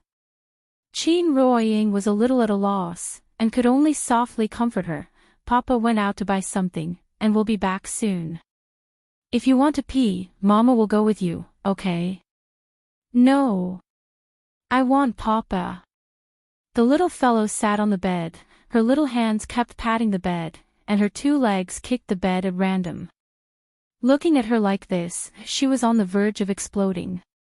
Seeing her like this, Qin Ruoying suddenly looked a little embarrassed. After hesitating for a moment, she tentatively reached out her hand again. The little fellow did not refuse, and Qin Ruoying finally took her in her arms. "Nian, Papa went out to buy something, and he will be back soon. Nian, don't cry. Mama will be with you, okay?" "No. Papa said that he will never leave me. I want Papa. I want Papa." Hearing this, Qin Ruoying trembled all over, and could not help but cry.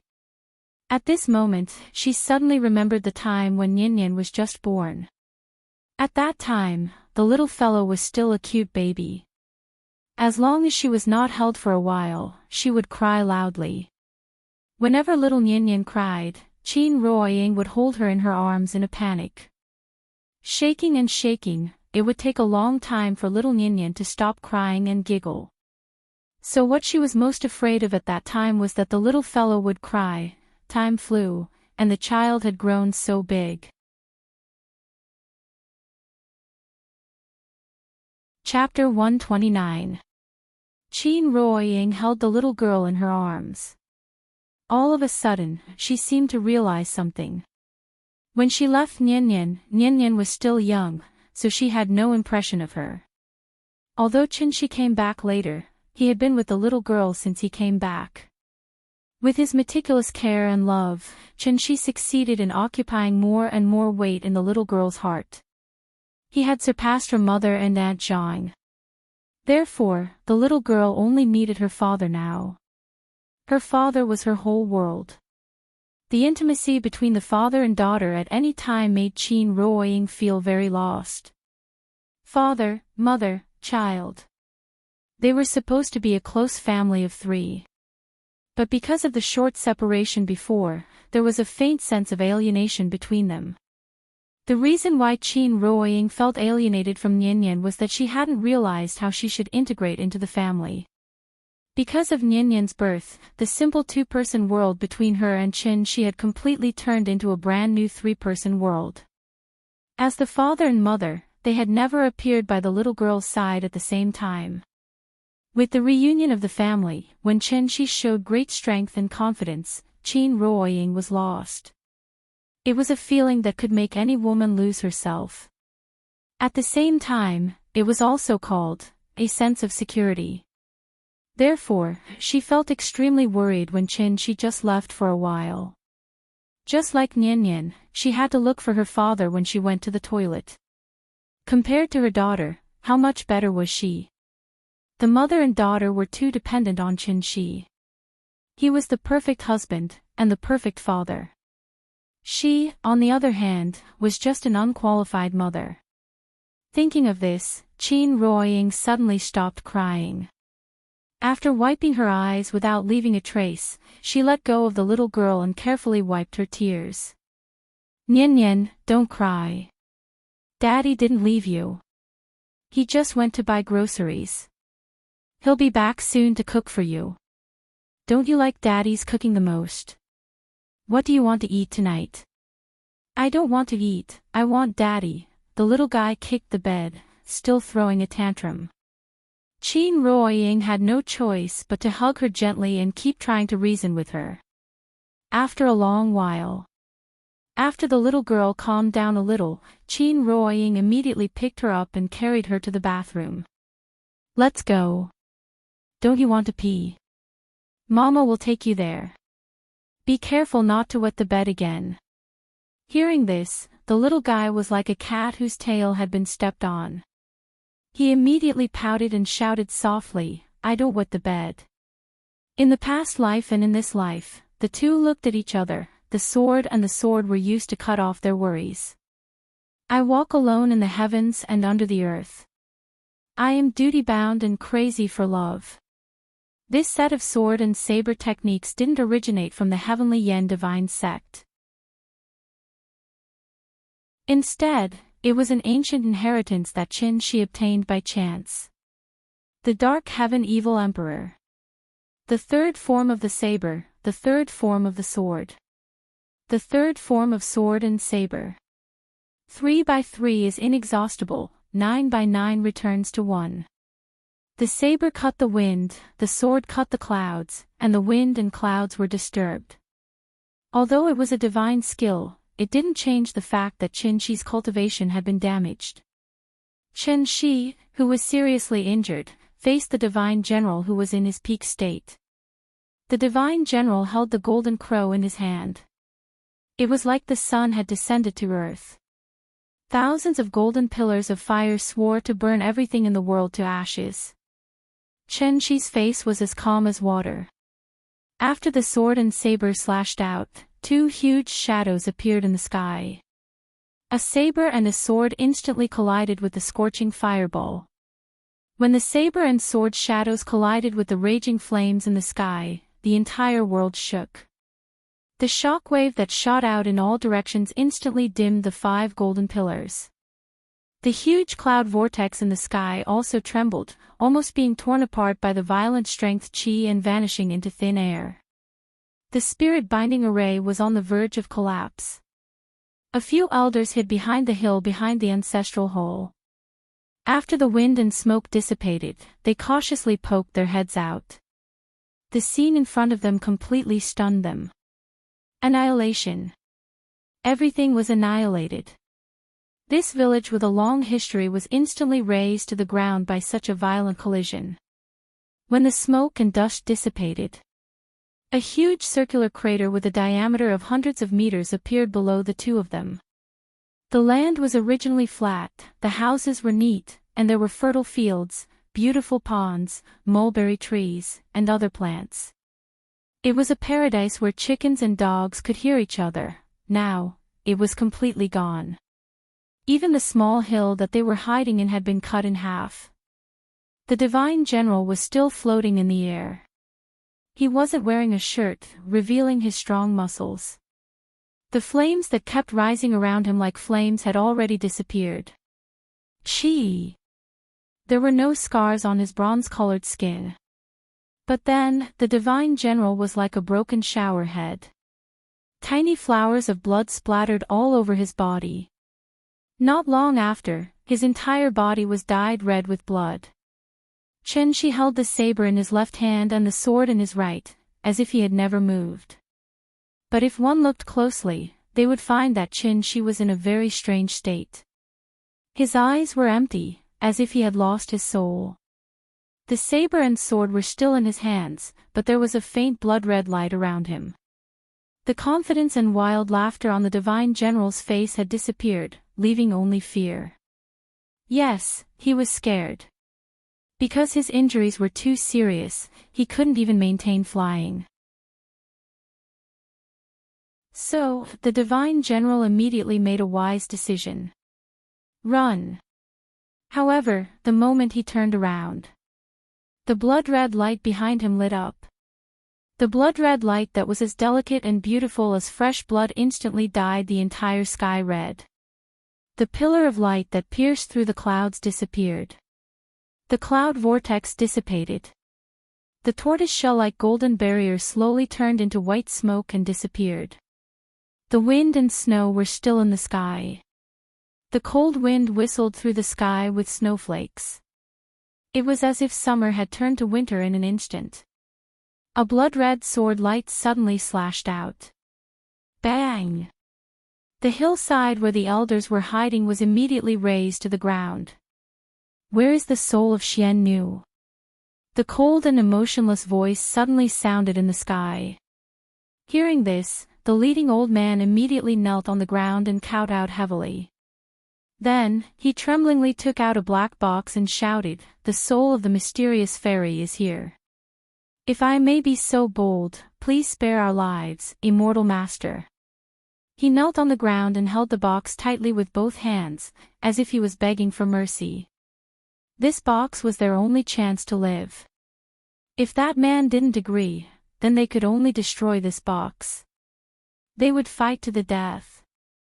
However, just as the old man was about to say something, a long sword of frost and snow suddenly formed in the sky above his head. Then, a blood-red sword light suddenly fell. Thud! The box fell to the ground and rolled a few times before lying down quietly in the mud. Chen Shi casually waved his hand. The box seemed to have sensed something. After trembling slightly, it suddenly flew into his hand. After getting the box, Chen Shi glanced around indifferently. The village had been reduced to nothing. The villagers had also retreated to the edge of the array. Everyone huddled together and trembled as they looked at the godlike man in the sky. He thought for a moment, then turned around and flew in the direction he came from. However, the moment he turned around and flew away, 6 blood-red sword lights suddenly appeared in the sky.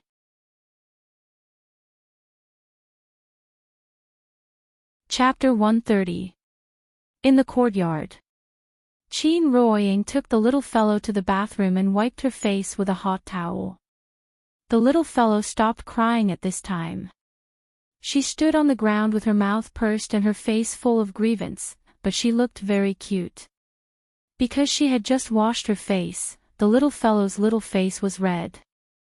Like a ripe red apple, Qin Ruoying could not help but reach out and gently pinch her pink little face. I want to pee. As if to show her independence, the little fellow quickly ran to the side of the toilet and sat on it by herself. It was the first time Chin Ruoying saw her daughter go to the bathroom, and she could not help but feel a little strange. However, she was worried that the little fellow would fall, so she quickly walked over and gently held her. After going to the bathroom, the little fellow did not want Chin Ruoying to hold her and ran out without washing her hands. Chin Ruoying quickly followed behind her and found that she wanted to open the door and go out, so she quickly stopped her and asked nervously, "Nian, where are you going?" She was afraid that the little fellow would run out to find her father. However, the little fellow did not seem to have that idea, but pouted and replied, "Papa said that after watching an episode of cartoons, we should go out and exercise. I want to exercise."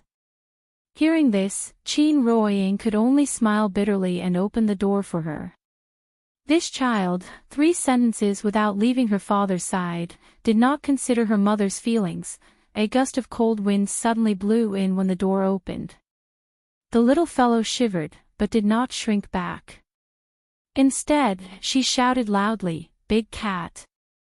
Big cat! Let's go play in the yard." Meow, the big cat lay at the foot of the bed, seemingly unwilling to move. Seeing this, the little fellow was immediately unhappy. She quickly ran to the side of the bed and pressed down on the big cat. Then, she took it into her arms and carried it out of the west wing. "Papa said that you have to play with me." Meow, although the big cat was a monster, it still had the nature of an animal, so when winter came, it was lazy and did not want to move much. However, since the little fellow said so, it had to obediently accompany her. The inner courtyard had been completely destroyed by Qin Shi, and there was a big hole in the middle. Chin Ruoying was afraid that she would run into the hole and fall, so she quickly said, "Nian, just play on the steps." "What do you want to play?" "Mommy can play with you." The little fellow put the big cat, and seemed to think that there was no way to play in the yard, so she could not help but wrinkle her little face, as if she was thinking about what she should play. Seeing this, Chin Ruoying immediately racked her brains to think of something. What to play? She had to say, as a mother's motheress therefore, it was best to take this opportunity to cultivate a good relationship with the little fellow. Chin Ruoying thought for a while, and then suddenly came up with a wonderful idea, so she immediately said to the little fellow, "Nian, Mommy will play hide-and-seek with you, how about it?" Hide-and-seek. The little fellow was stunned for a moment, and then jumped up happily. She was so happy that she clapped her hands and shouted, "Okay. I want to play hide-and-seek." She had been yearning for hide-and-seek for a long time. It was just that she used to live in the Gangju district, and that house was too small, so she could not play. Aunt Zhang did not like her to run around in the district, so she had never allowed her to play hide-and-seek with other children. Therefore, when Chin Ruoying proposed this idea, the little fellow was immediately excited. The courtyard was so big, and there were so many rooms. It was perfect for playing hide-and-seek. The mother and daughter quickly reached a consensus. Chin Ruoying found, and the little fellow hid. After the discussion, Chin Ruoying leaned against the wall and loudly chanted the 30-second countdown. Hearing her countdown, the little fellow, who was still giggling, immediately panicked.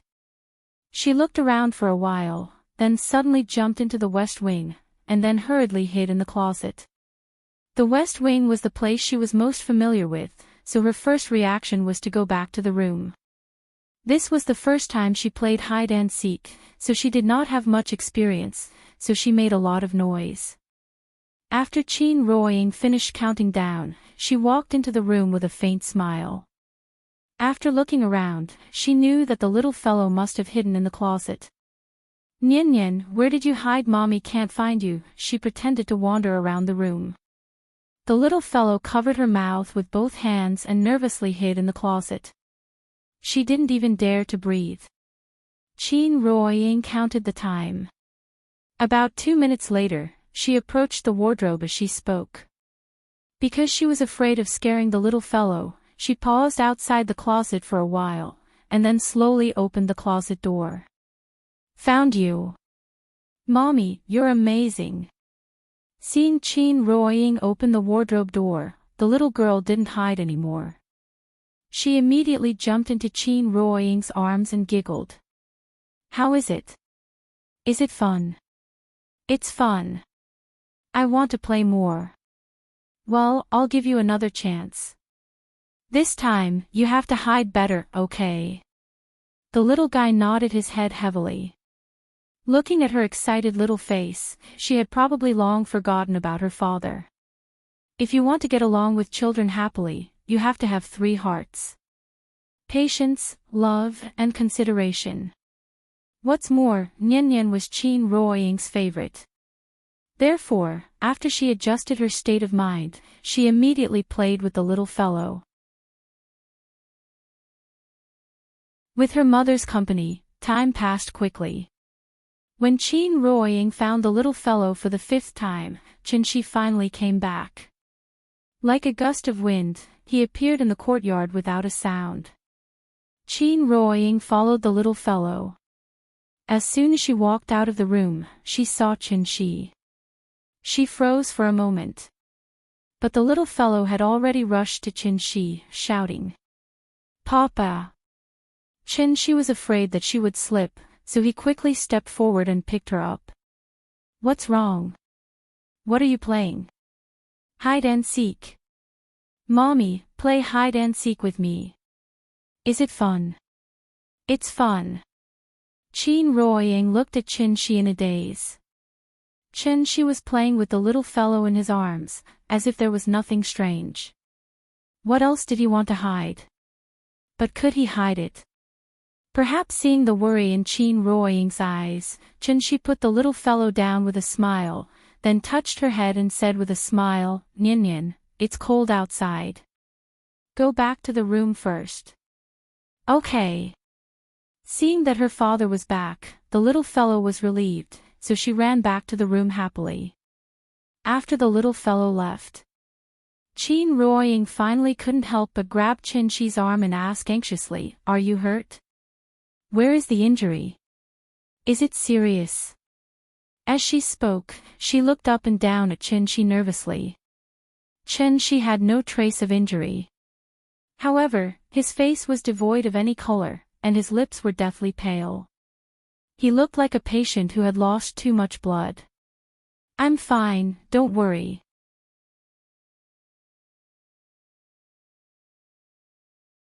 Chapter 131. Chenxi handed the box to Chin Ruoying as if she was presenting a treasure. She thought that Chin Ruoying would be very happy, but she didn't expect that after seeing the box, Chin Ruoying had a complicated expression on her face. Chenxi didn't understand, so he asked in confusion, Ying, what's wrong? Are you unhappy? Chin Ruoying didn't say anything, but her expression was also complicated. Chenxi thought she didn't understand the importance of this, so he explained, the reason you can't sense qi is because when you became Xian Nu, they extracted your earthly soul. A person has 3 spiritual and 7 physical souls. Without 1 spiritual soul, you can't be considered a complete person. It's because of this that you can't cultivate. Before Chenxi could finish, Chin Ruoying suddenly interrupted him. I can choose not to cultivate. With that, Chin Ruoying hurriedly took Chenxi's hand and sighed softly, Do you know what my wish was when I was 8 years old? The wish you made when you became Xian Nu. Yes, Xian Nu can make a wish. I didn't have the same ambition as Yuan Qing back then, so my wish was very simple. I only wanted to live a peaceful and happy life like a normal person. When she said this, Chenxi suddenly understood something. He looked at Chin Ruoying's serious expression and couldn't help but gently pull her into his arms. Then he said solemnly to her, I'm sorry, Ying, I made you worry. Chenxi hadn't been injured in the battle with the Divine General. However, he had paid a heavy price because of this. Because he had burned another drop of essence blood. Essence blood, the essence of blood, was also the life source of a cultivator. Essence blood contained enormous energy. Many demonic and evil techniques even relied on stealing the essence blood of others to increase their own cultivation. Chen Shi used a secret technique to burn his essence blood, allowing himself to explode with power close to his peak for a short period of time. This allowed him to successfully kill the divine general who was comparable to a complete Yuanying. Essence blood wasn't present at birth, but gradually condensed as a cultivator's cultivation grew. After 500 years of accumulation, Chen Shi had actually only accumulated 3 drops of essence blood. Before returning to Earth, he had already burned a drop because he didn't have enough vital essence. The divine general had burned another drop. Therefore, he only had 1 drop of essence blood left. If he lost even this drop of essence blood, Chen Shi wouldn't be far from death. Regret? Absolutely not. Even if I die, my heart won't be covered in dust. Qin Ruoying looked at Chen Shi's slightly pale face and couldn't help but reach out to touch it. After feeling the warmth from his face, Qin Ruoying couldn't help but murmur, maybe it's because of Xian Nu's identity that I've basically fulfilled all the wishes I've made before. Just think of it as greed, so I have a new wish. Speaking of this, Qin Ruoying suddenly laughed, then turned to look at the room. At this time, the little girl's giggles sounded in the room. Silly child, watching cartoons alone can make you convulse with laughter. After the Earth's soul returned to its original position, Qin Shueqing really found the sense of qi. That kind of mysterious feeling made her, a martial arts fanatic, immediately intoxicated. Faintly, she even had an illusion. The long-sealed gate of the Alcade state seemed to finally show a sign of loosening. She could finally step into the Alcade state. Qin Wanqing was still struggling to break through to the Alcade realm. Qin Yongyan, on the other hand, started cultivating a few days earlier than her and took the spirit-gathering pill. Therefore, he smoothly stepped into the early stage of qi refinement and directly stepped into the Alcade realm.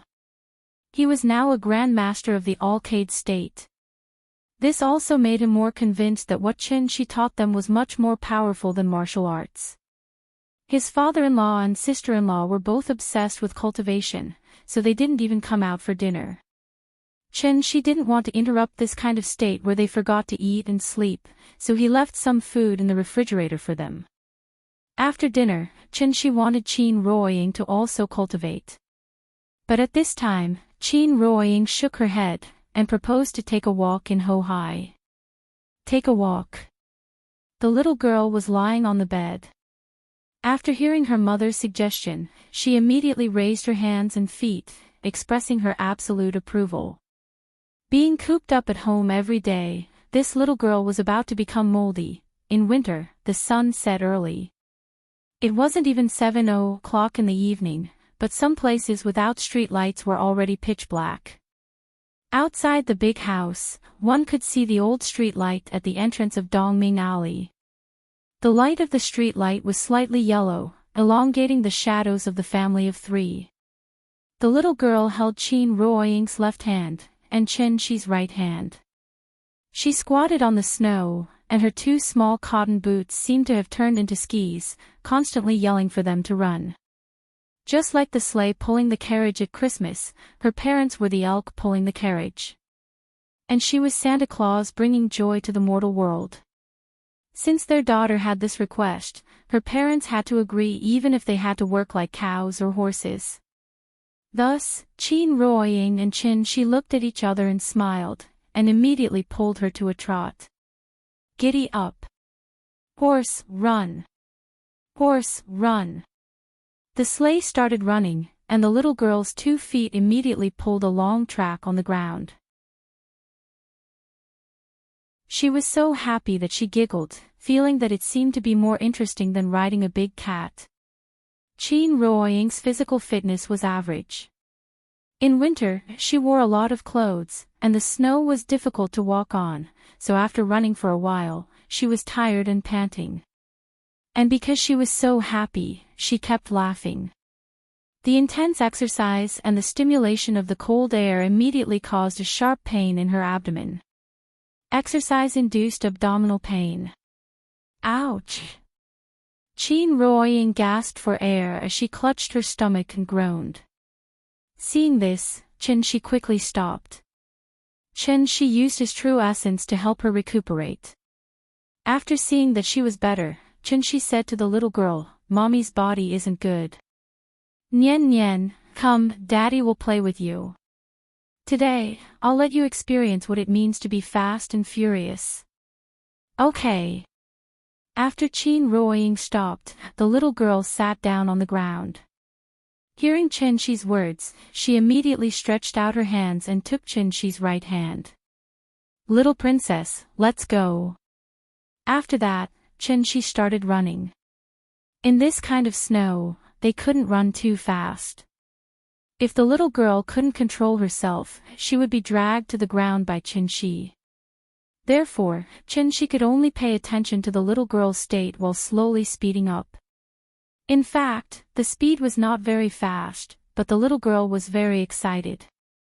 She happily giggled and said, "Papa, come on. Papa, come on." It was really much more fun than riding a big cat. Pohai had not completely frozen, and the skating rink had not been opened, so now Shikahai looked a little deserted. The weather was still too cold, so the family of 3 returned home after a round. In the evening, after the little girl fell asleep, Qin Ruoying finally began to cultivate. She had figured it out. If she neglected her daughter because of cultivation, then she was not worthy of being Nianyan's mother. In a dark room, the little girl fell asleep sweetly, while Chen Shi and Qin Ruoying sat cross-legged on her left and right. Suddenly, Chen Shi opened his eyes.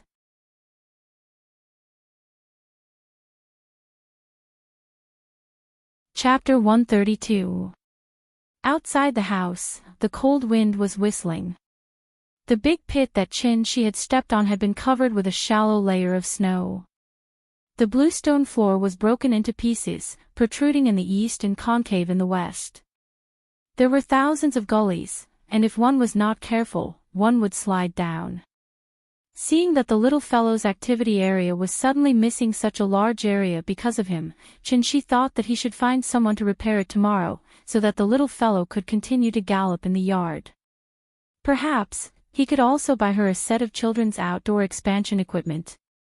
Just like the large-scale expansion equipment in the shopping mall, there were tire arrays, rock climbing, balance boards, ring bridges, scaling ladders, and so on.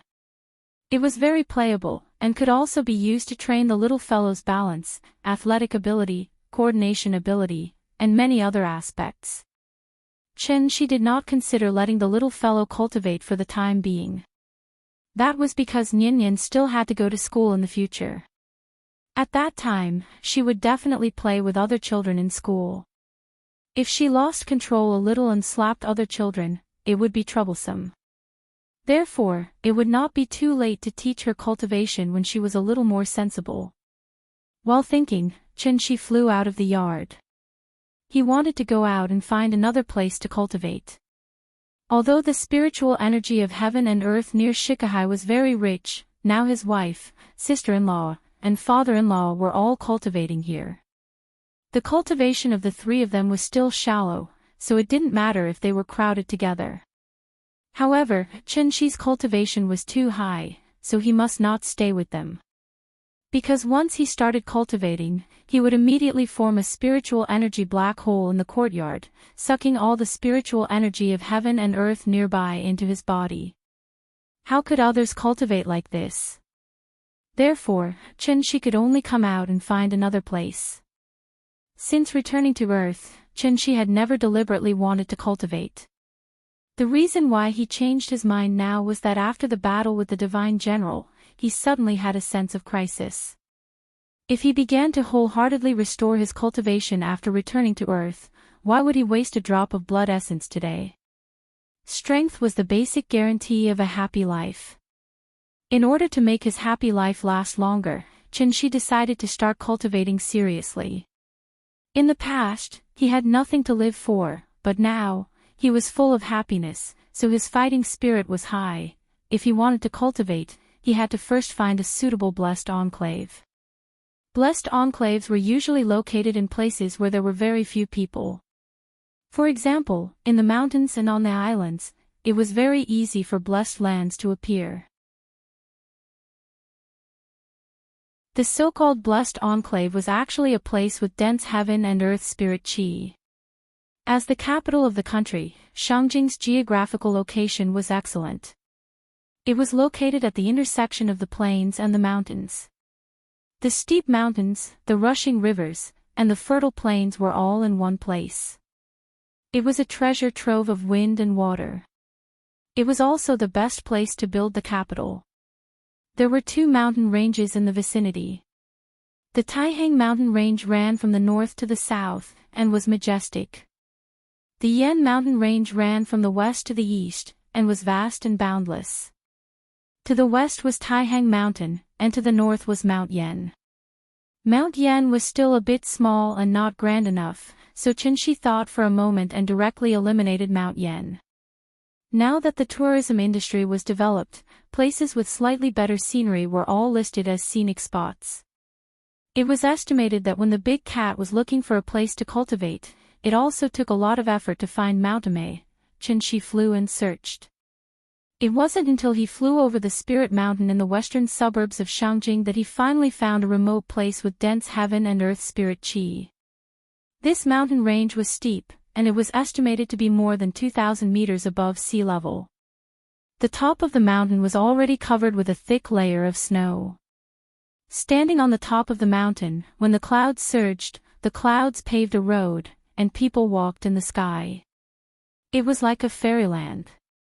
Qinshi looked around, and after confirming that there was no one else around, he sat cross-legged on a large rock at the top of the mountain and began cultivating.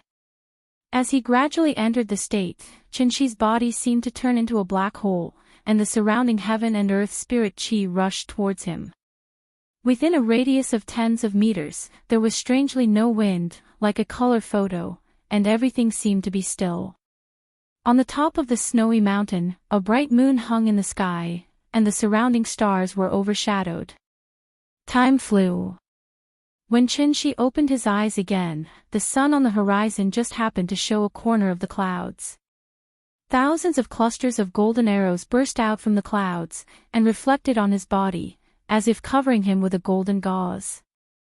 Cultivation was dry and boring to begin with, because it was a process that accumulated over time. Qinshi was not in a hurry. After seeing the sun rise, he immediately got up and left the top of the mountain. Because he had to go back to prepare breakfast for the little fellow.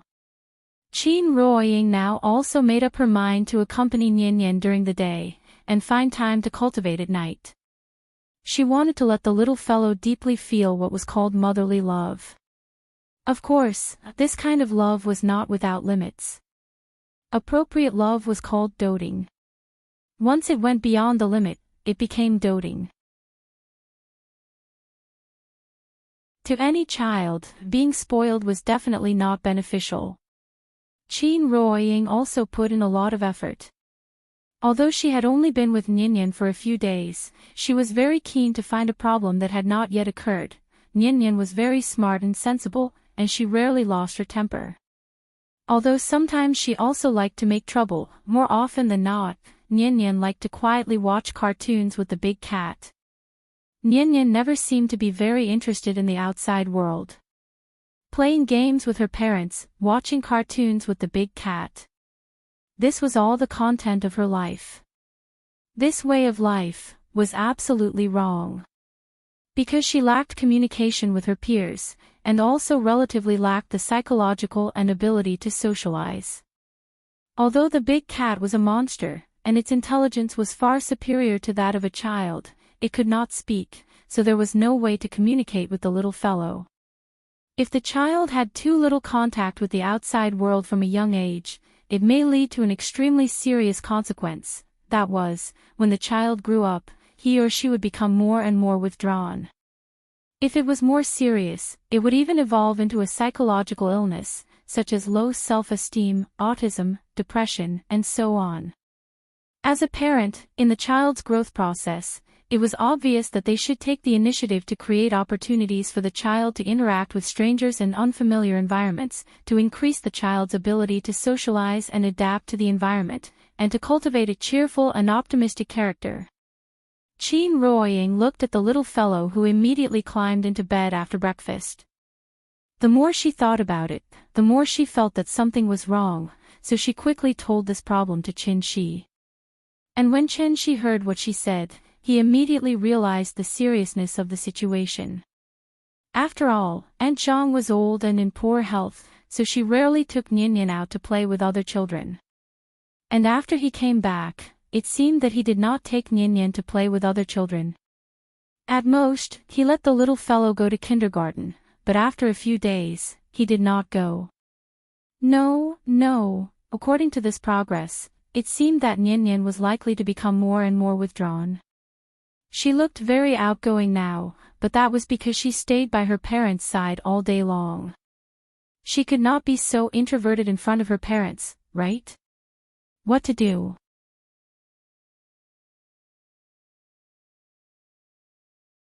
Chapter 133. Walking side by side with me is obviously a tough task for a loner like him. The man in the condom. Humans were social creatures. Some Western scholars even categorized loners who do not socialize with others as antisocial personalities.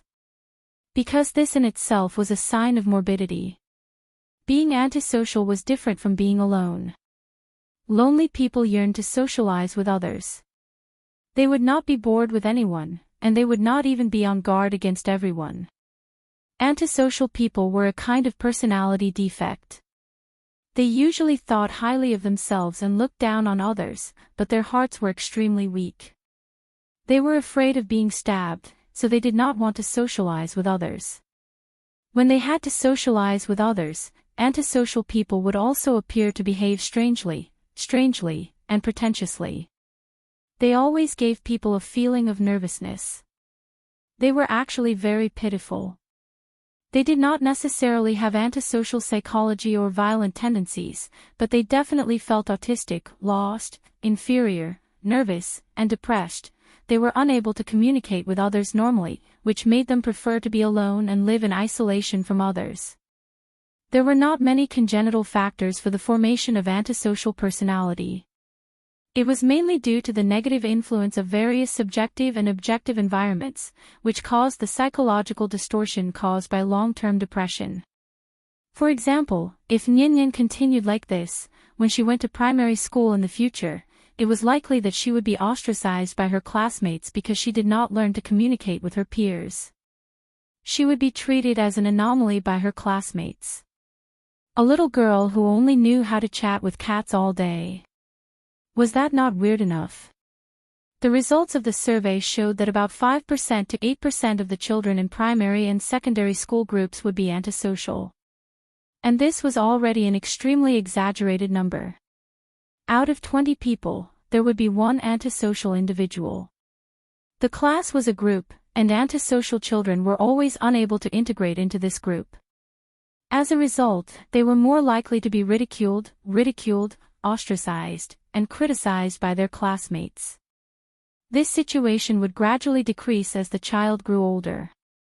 However, this process was incomparably long for those pitiful children who were reclusive and eccentric. They would endure all kinds of psychological pressure, but in the end, they would only become a stepping stone in the growth process of others. Many years later, who would remember the freak who was ridiculed and teased in the class? Who would care if that freak was doing well now? Qin Shi panicked. After all, he really couldn't cure mental illness. After some serious consideration, he quickly discussed with Qin Ruoying, how about sending Nian to kindergarten? Hearing this, Qin Ruoying immediately nodded. She happened to have the same idea. Although Qin Ruoying wanted to spend more time with Nian, in order to give Nian a healthy and happy environment, it was better to be cautious. As long as it involved their children, any parent would become particularly worried. Even if there was only the slightest possibility, they had to eliminate that possibility in time. The couple reached a consensus. Thus, Chen-Shi sat beside the little fellow. Nian, Daddy wants to discuss something with you, okay? The little fellow was busy watching cartoons. When Chen-Shi walked over, he happened to block her line of sight. After a hum, she directly lay on her side on the bed and continued to watch cartoons. Seeing this, Chen-Shi pretended to be serious and said, Nian, Daddy is talking to you. The little fellow's eyes were full of doubts. After glancing at Chen-Shi, she muttered, Papa, you're blocking me. Daddy is talking to you. Pause first, or Daddy will be angry. Oh. Chen-Shi obviously had some weight in the little fellow's heart. Therefore, after hesitating for a moment, she obediently took the remote control and pressed the pause button. Then, she sat up very obediently. Say it, Papa. Seeing that the little fellow was so obedient, Chen-Shi nodded very satisfactorily. Then, he gently held her in his arms and asked seriously, Nian, do you want to go to kindergarten? However, when the little fellow heard his question, he didn't even think about it and immediately shook his little head like a rattledrum. No. I don't want to go to kindergarten. This was obviously out of Chen-Shi's expectation, so he quickly asked, Why? Didn't you like kindergarten before? Hearing this, the little fellow pouted and replied loudly, I don't like kindergarten. Perhaps to express her attitude, the little fellow even repeated, I don't like kindergarten. I don't like it. She didn't play her cards according to common sense, and Chen-Shi was confused. In the past, she clearly wanted to go to kindergarten, but now she suddenly didn't want to go. She changed her mind too quickly. Chen-Shi had no choice but to patiently persuade her, Nian, kindergarten is very fun. The teachers teach you to draw, put on little red flowers for you, and classmates play games with you. Why don't you want to go? Hearing Chen-Shi's words, the little fellow instantly exploded. She didn't know why she suddenly became muddle-headed. After pushing Chen-Shi's arm away, she lay on the bed and rolled left and right, constantly muttering, I don't want to go. I don't want to go. I don't like kindergarten. Chen-Shi was stunned. When did Nian become like this? She was simply a naughty child. Was there really a problem with his teaching methods? He still remembered that when he first came back, Nian was very obedient and sensible. How long had he been taking care of Nian? How did he raise the child like this? Thinking of this, Chen-Shi couldn't help but fall into deep reflection. Seeing that the little fellow had flipped out, Qin Ruoying also sat next to her. After gently helping the little fellow up, she patiently asked, Nian, can you tell us why you don't want to go to kindergarten? After hearing this question, the little fellow was stunned for a moment. But right after that, she burst into tears. This time, Qin Ruoying also panicked. She quickly took her into her arms and comforted her softly. Nian, don't cry. If you don't want to go, we won't force you. But you have to tell us why you don't want to go, right? The little fellow cried miserably. Seeing this, Chen-Shi hurriedly went to the bathroom and brought her a hot towel.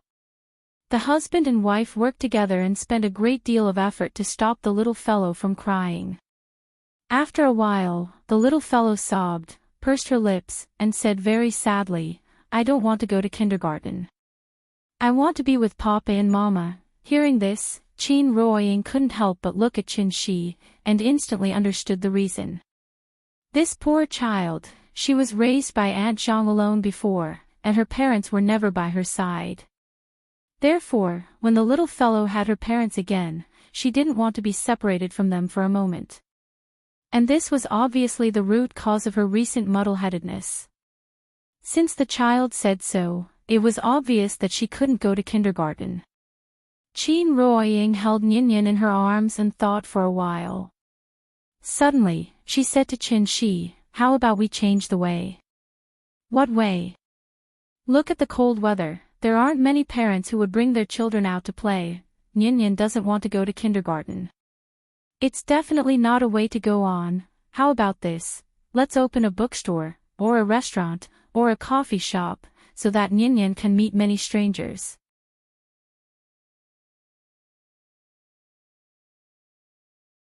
Chapter 134.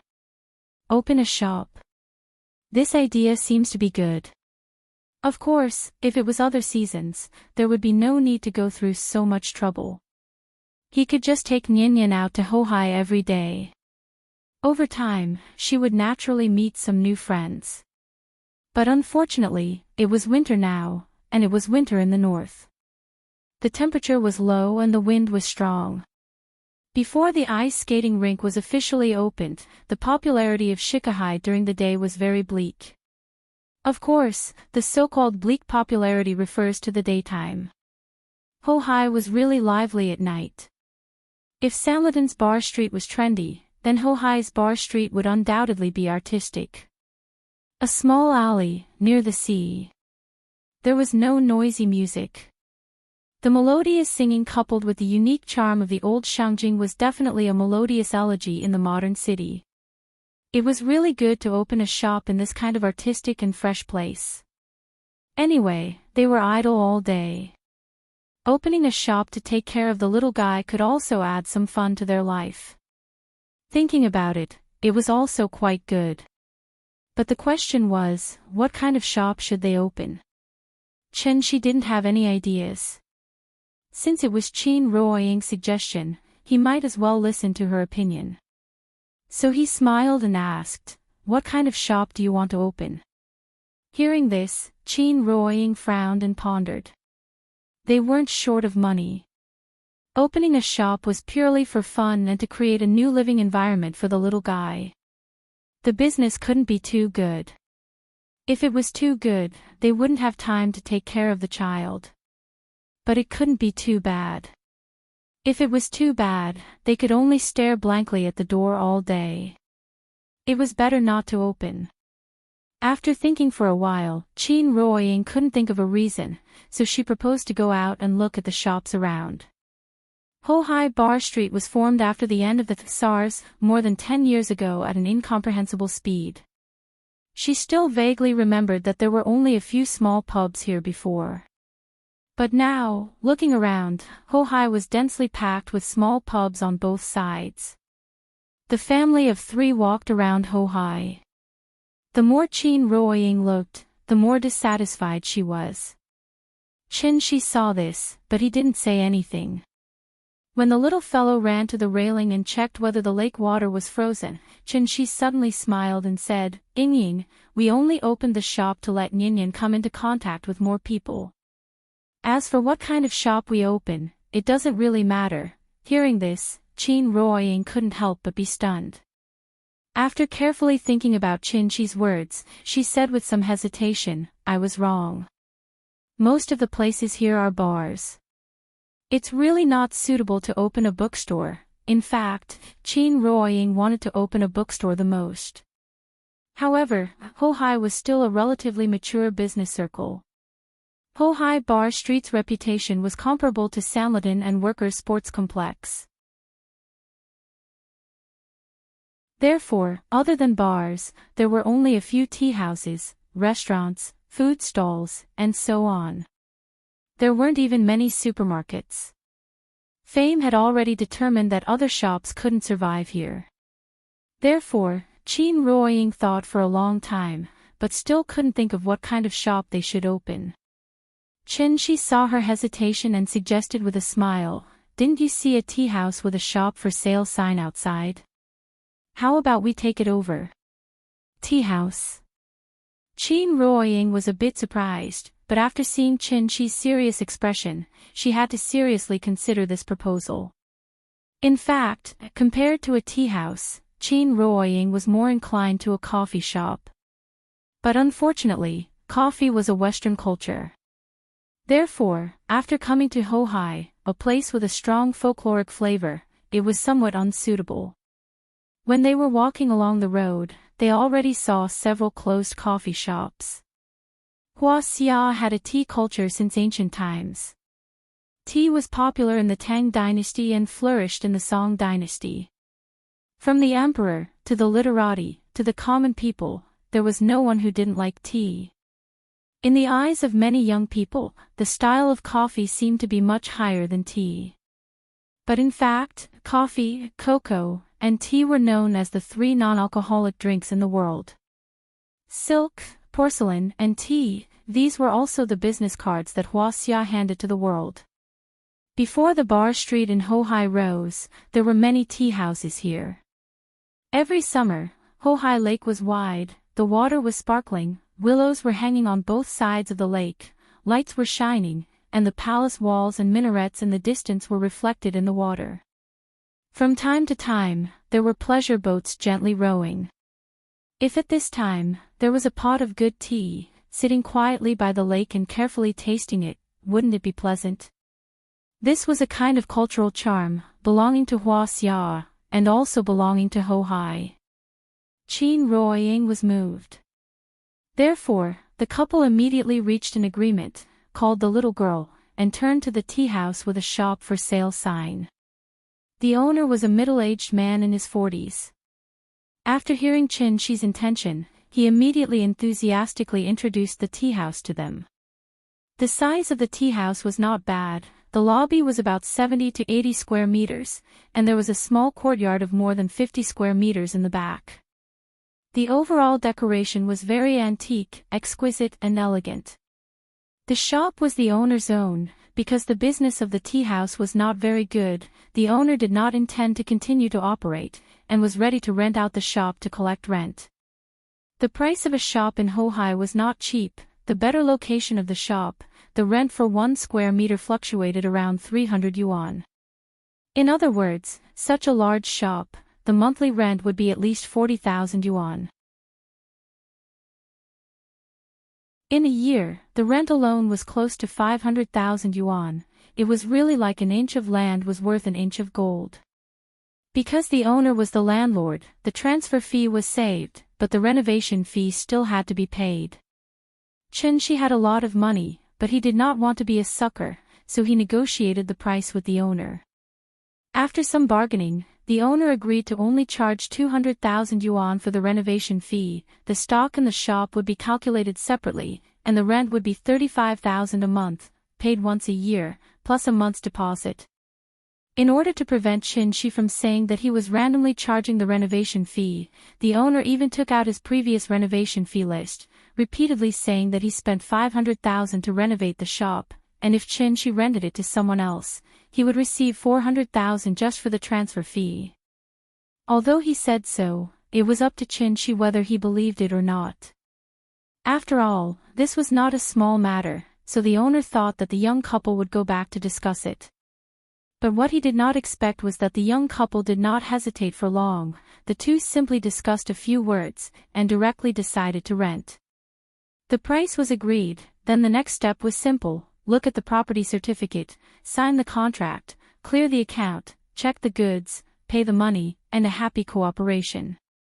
The transfer of a shop was actually a very troublesome matter. If you want to change the name of the shop, or change the type of business, then you have to let the owner go to the Trade and Commerce Bureau to cancel the original business license, and then Qin Shi would go to register again. Qin Shi found it troublesome, so he was too lazy to even change the name.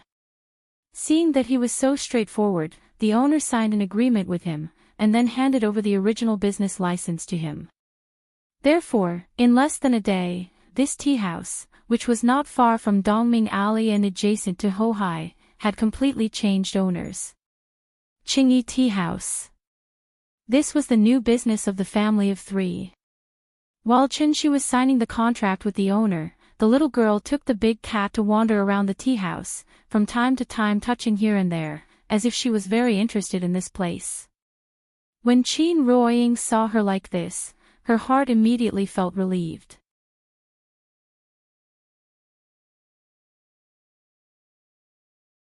Chapter 135. The next day, the little fellow was woken up by the sound of bricks colliding. She opened her eyes in a daze, climbed to the window, and found that a group of strangers were moving bluestones into the yard. She stood in the yard and directed the workers. When Qin Ruoying saw the little fellow get up, she immediately came to her and prepared to help her get up. "Mama, what are they doing? The yard is broken. Papa asked someone to repair it. After that, you can play in the yard again. Papa is so nice."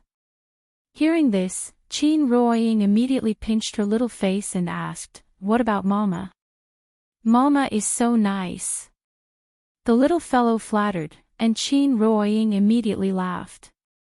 After gently picking up the little fellow from the bed, she smiled and said, "Let's go. Mama will take you to wash up."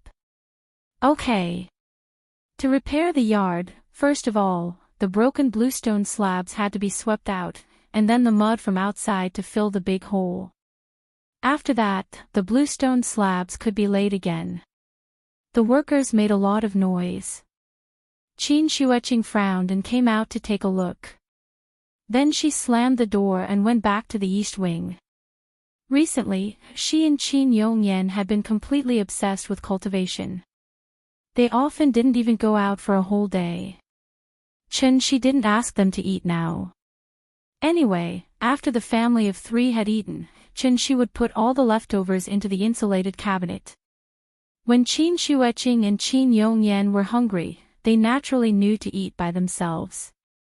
After breakfast, she briefly explained to the person in charge of the decoration company that they must finish the work today. After that, the family of 3 went out. The original owner of the tea house was a very particular person. When he left yesterday, he had carefully cleaned the tea house. After a brief check, she took out a sign from the bar and hung it outside the door. It was open. He didn't even change the sign. He didn't know if there would be any old customers.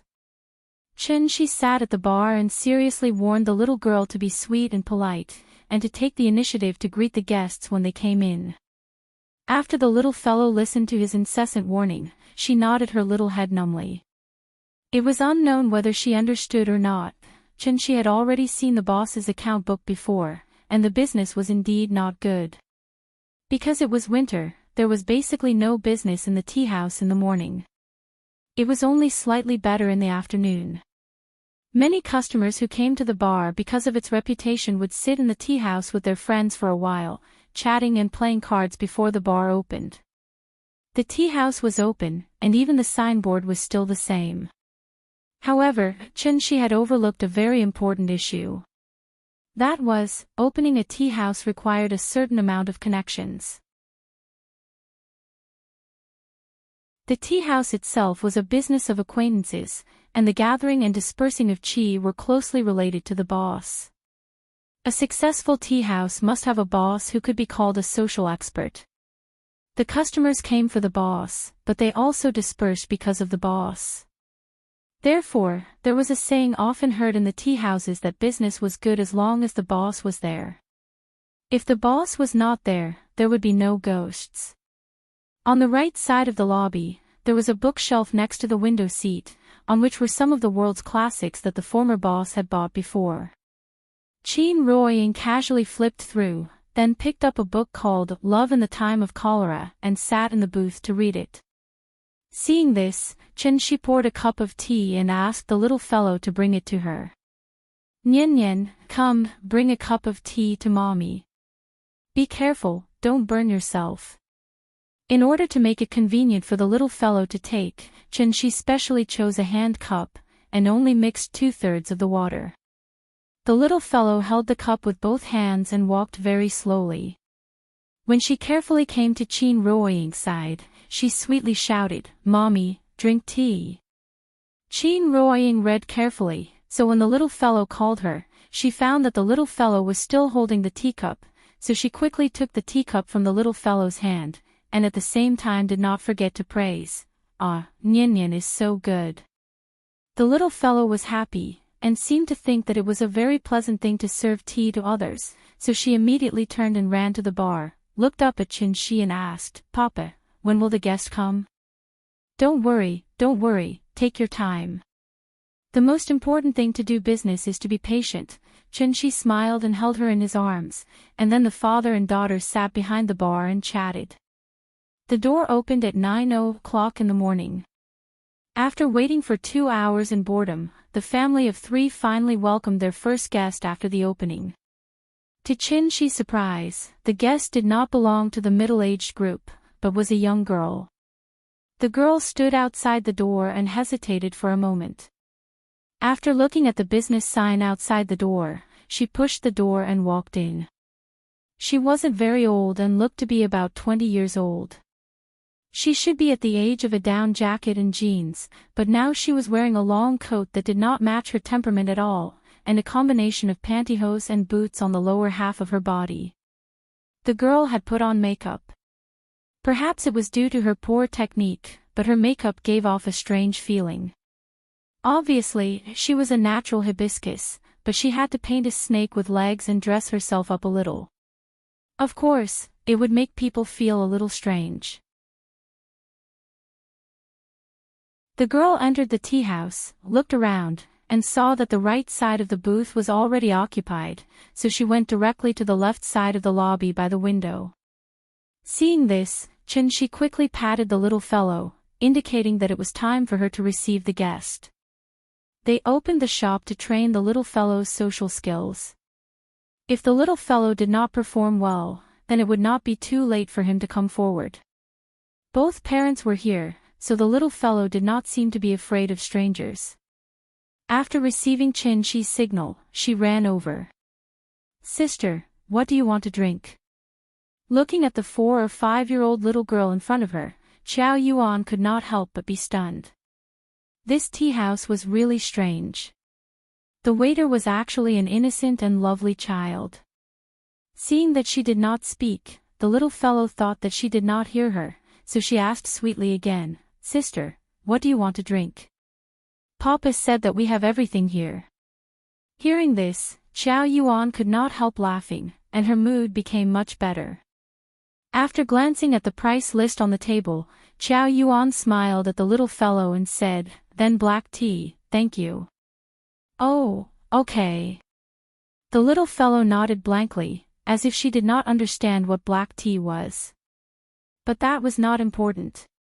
What was important was that they had a guest. So, the little fellow immediately turned around and ran back, shouting excitedly as she ran, "Papa!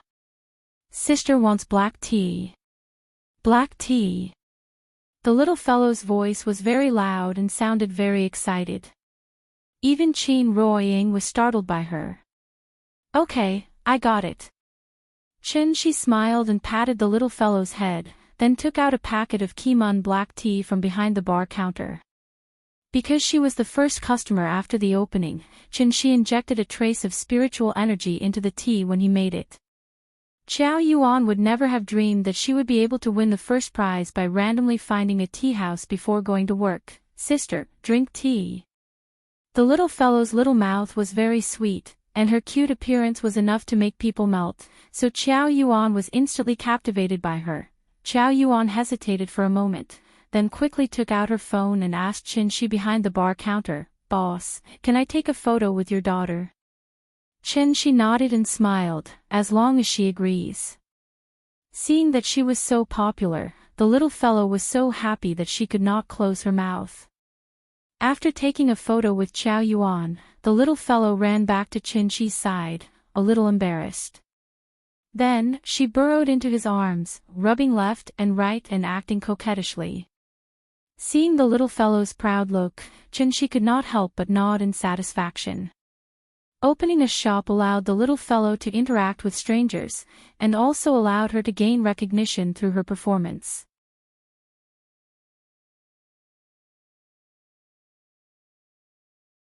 Chapter 136. After Qiao Yuan came, 3 more guests came one after another. They were all middle-aged, and it was obvious that they were regulars in the tea house. The 3 of them joked as they pushed open the door of the tea house, but after entering, they couldn't help but be stunned. One of them looked around the lobby with some doubts. After making sure that he didn't go in the wrong way, he looked at Chin-Shi behind the bar and asked, where's old Sue? Hearing this, Chen-Shi explained with a smile, this shop has been transferred. I'm the new owner here. Do you need anything? Oh, the man frowned and nodded, then turned to discuss with his companions.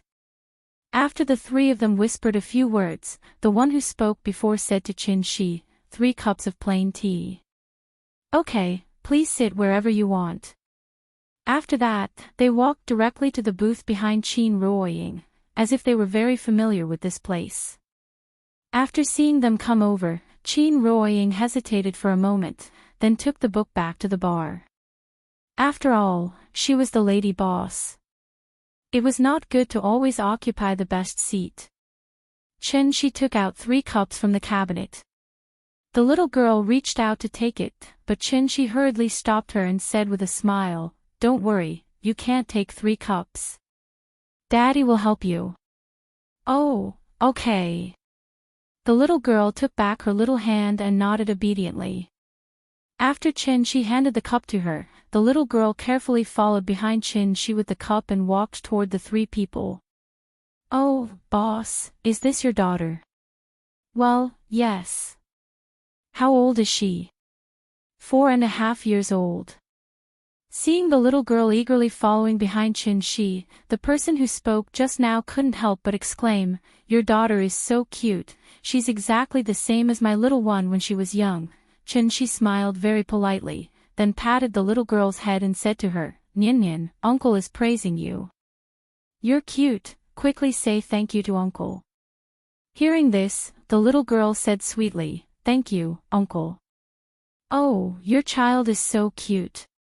That's right, why didn't my wife give me a daughter back then? Come on, with your shabby appearance, how could you give birth to such a beautiful daughter? In my opinion, if your wife had really given birth to such a beautiful daughter for you, I'm afraid you would have taken her for a paternity test long ago. Bah, you can't spit out ivory from your dog mouth. The 3 of them seemed to have a good relationship with each other. Chen-Shi stood to the side and listened for a while, then said with a smile, please sit down, if there's anything you need, just tell me. Okay, boss, you don't mind us. A Happy's family was always eye-catching. Therefore, Chow Yuan had been secretly sizing up the family of 3 sitting behind the bar. The boss was handsome, and the lady boss was beautiful and virtuous. They didn't seem to lack money at all, and most importantly, they had a well-behaved and sensible child. Thinking about it, Chow Yuan couldn't help but have a trace of envy in her eyes. Perhaps she realized that she had lost her composure, but when she saw Chen-Shi look in her direction, Chow Yuan immediately lowered her head, then picked up the black tea on the table and drank it. The black tea entered her mouth, and the taste was mellow. But when it slowly seeped into her throat, Chow Yuan faintly felt that there was a delicate fragrance going from her throat to her stomach. The taste was extremely mellow, fragrant, and sweet, which was simply intoxicating. After tasting it carefully, Chow Yuan felt that her whole person was much more awake, and there was a sudden feeling of enlightenment in front of her. She held the cup in front of her and carefully studied the black tea. What kind of tea is this? Why is it so delicious?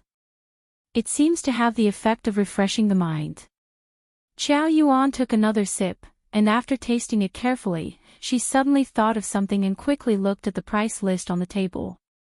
This cup of tea is so delicious, it must be very expensive, right? Thinking of this, she couldn't help but feel a little nervous.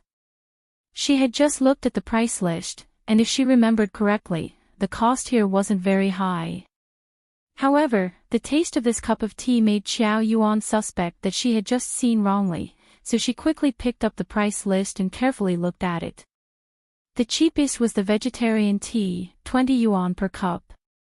Bilyuakun, 28 yuan per cup. Kimun black tea, 38 yuan per cup.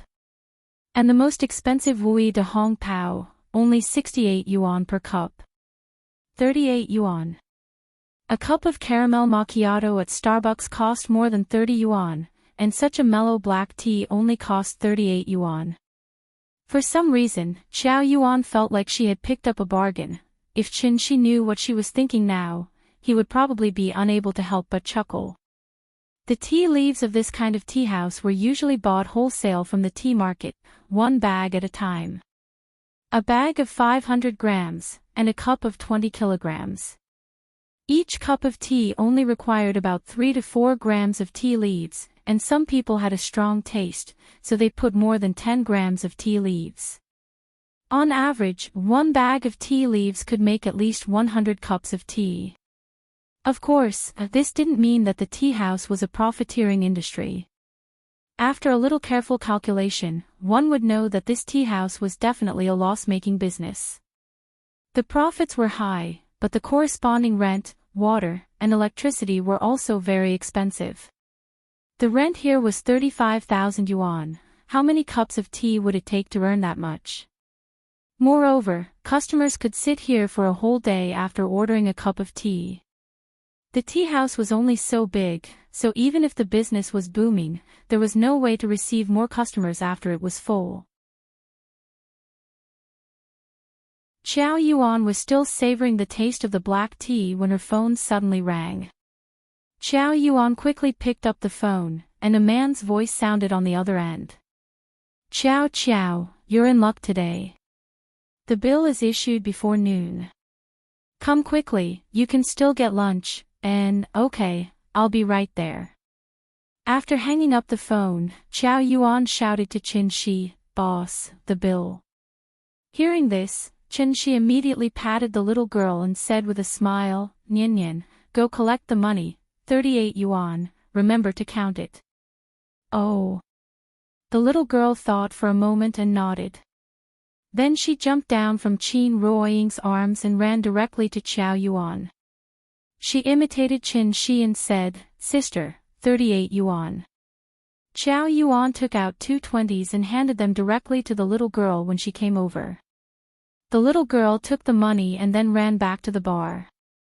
"Papa, here." Seeing this, Qin Shi and Qin Ruoying couldn't help looking at each other, and both of them laughed. The child didn't know how to add and subtract.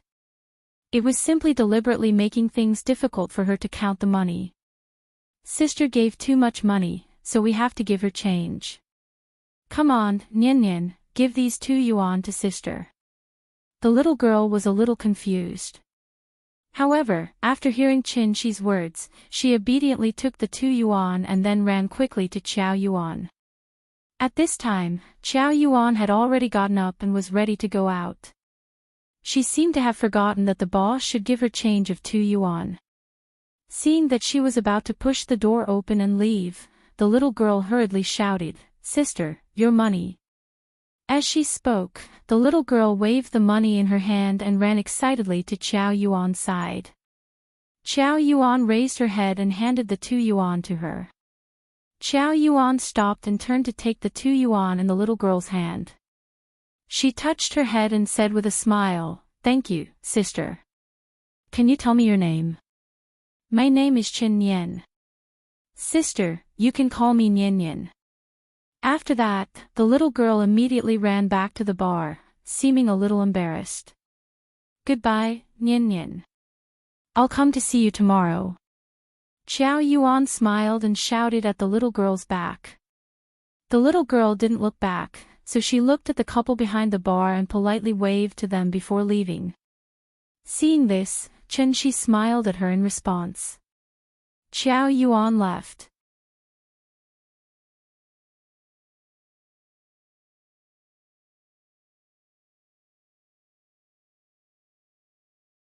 Come, let me see your family."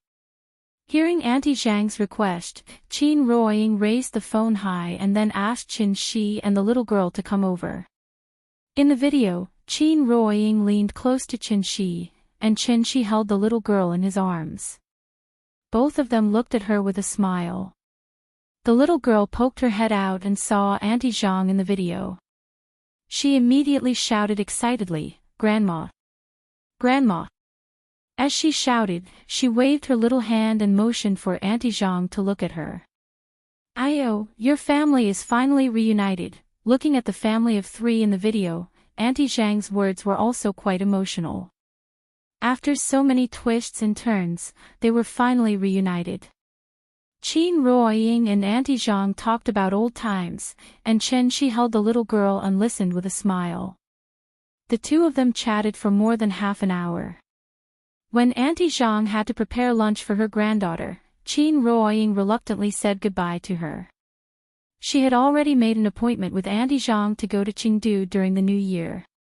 Because of the tea house, Chen Shi casually ordered a few dishes at the Chinese restaurant next door for lunch. One for them, and the other for the two cultivation maniacs at home. The business in the afternoon was indeed better. Before 3:00, there were already 4 or 5 tables of customers. Qin Ruoying did the math. The average cost per table was 80 yuan. At least 15 tables of customers were needed to earn back the daily rent. This did not include the artificial water and electricity. Of course, they did not want to make money. Qin Ruoying did the math just for fun. The owner of the tea house was like an immortal couple, the lively and lovely daughter, and the black cat that lay on the bar all day long. In just 3 days, many people knew that the owner of the Qingyi tea house had changed. It was not because Qin Shi was really so eye-catching, but because of the sign hanging at the door. This tea house does not provide chess and card entertainment. This tea house had become a pure tea house.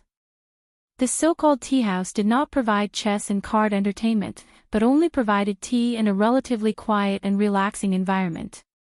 Many people came to the tea house to play cards, so when Chen Shi hung the sign outside that no chess and card entertainment was provided, the business of the tea house went downhill. However, there were gains and losses in everything. The chess and card tea house became a pure tea house. There were fewer individual customers, but more frequent customers. For example, Qiao Yuan. Since the day Qiao Yuan drank the black tea here, she would come to the tea house at 11:00 every morning. Then she would order a cup of black tea and quietly sit on the sofa to read the book she brought. When she did not receive a call, Qiao Yuan would sit in the tea house all day and would not leave until 6:00 in the evening. Every day was like this, so in just a few days, she was very familiar with Ninian. Chen Shi found out from chatting with her that Qiao Yuan was a junior at Beijing Normal University. The reason she came here every day was that she recently found a part-time job in Hohai. Her part-time job seemed a bit strange. After 3 days, she only went to work on the first day. For the next 2 days, she sat in the tea house all day reading and only left in the afternoon. Although Qiao Yuan did not say what her part-time job was, Chen Shi thought it might be related to the bar. This afternoon, including Qiao Yuan, there were only 3 tables of customers in the tea house. Suddenly, there was a sudden sound of tires braking on the street outside, followed by a burst of shouting. A customer was alarmed, so he curiously went out of the tea house to take a look. When he went out, he saw a large group of people standing in front of a bar not far away. It was not the opening hours of the bar, and those people did not look like they were here to drink. Some of them seemed to be here to make trouble. This was Hohai, Suzhou City, under the emperor's feet. It was strange that someone dared to make trouble here in broad daylight. The customer looked around and then asked his friends to come out and take a look. Qin Ruoying saw this and followed him out. Qiao Yuan sat by the window, so she wanted to see the situation outside through the window. But at this moment, her phone suddenly rang, giving her a fright. Qiao Yuan answered the phone. After listening to a few words, her face changed greatly. She quickly hung up the phone, stood up from her seat, and looked around the tea house at a loss. She ran directly to the bar and then said to Qin Shi with a pleading face, "Boss, can you let me hide here for a while?"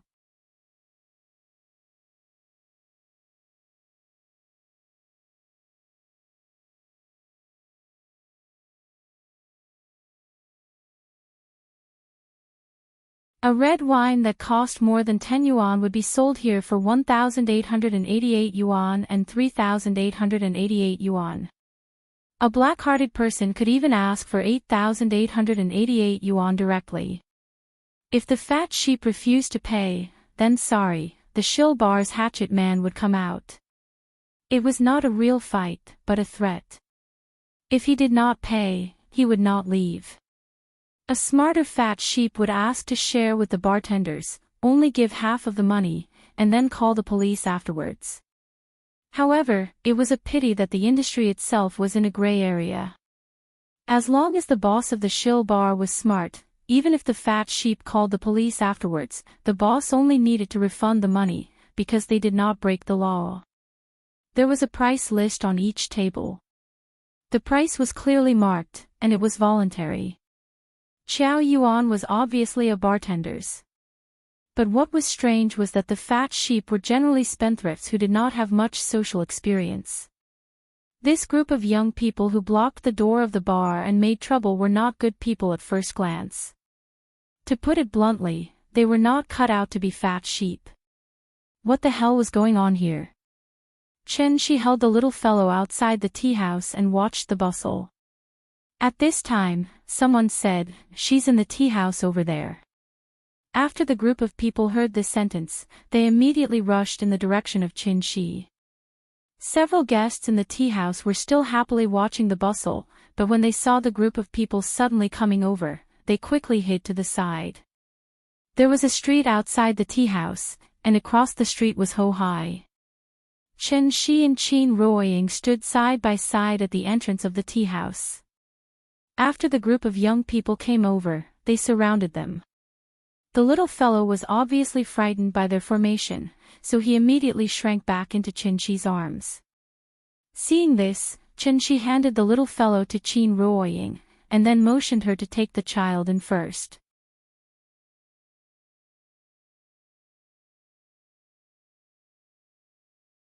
Chapter 139. Chen Shi calmly looked at the group of young people in front of him. Among the group of young people, the youngest was about 20 years old, and the oldest was no more than 25 years old. They were all dressed very fashionably, and a few of them were very handsome.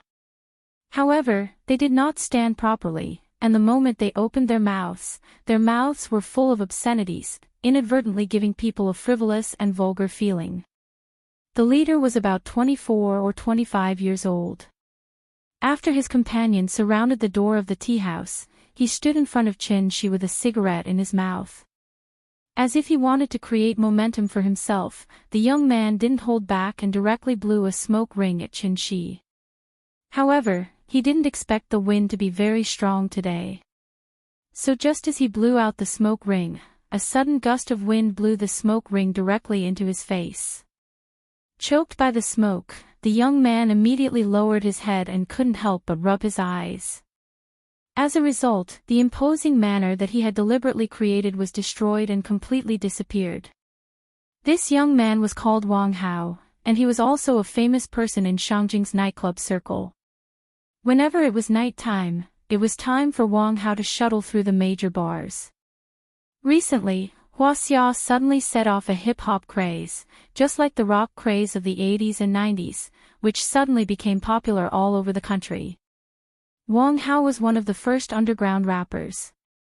After catching up with the hip-hop craze, he was also in the limelight in Shangjing. Most of the bars in Ho-Hai were small bars, so Wang Hao wasn't familiar with this area.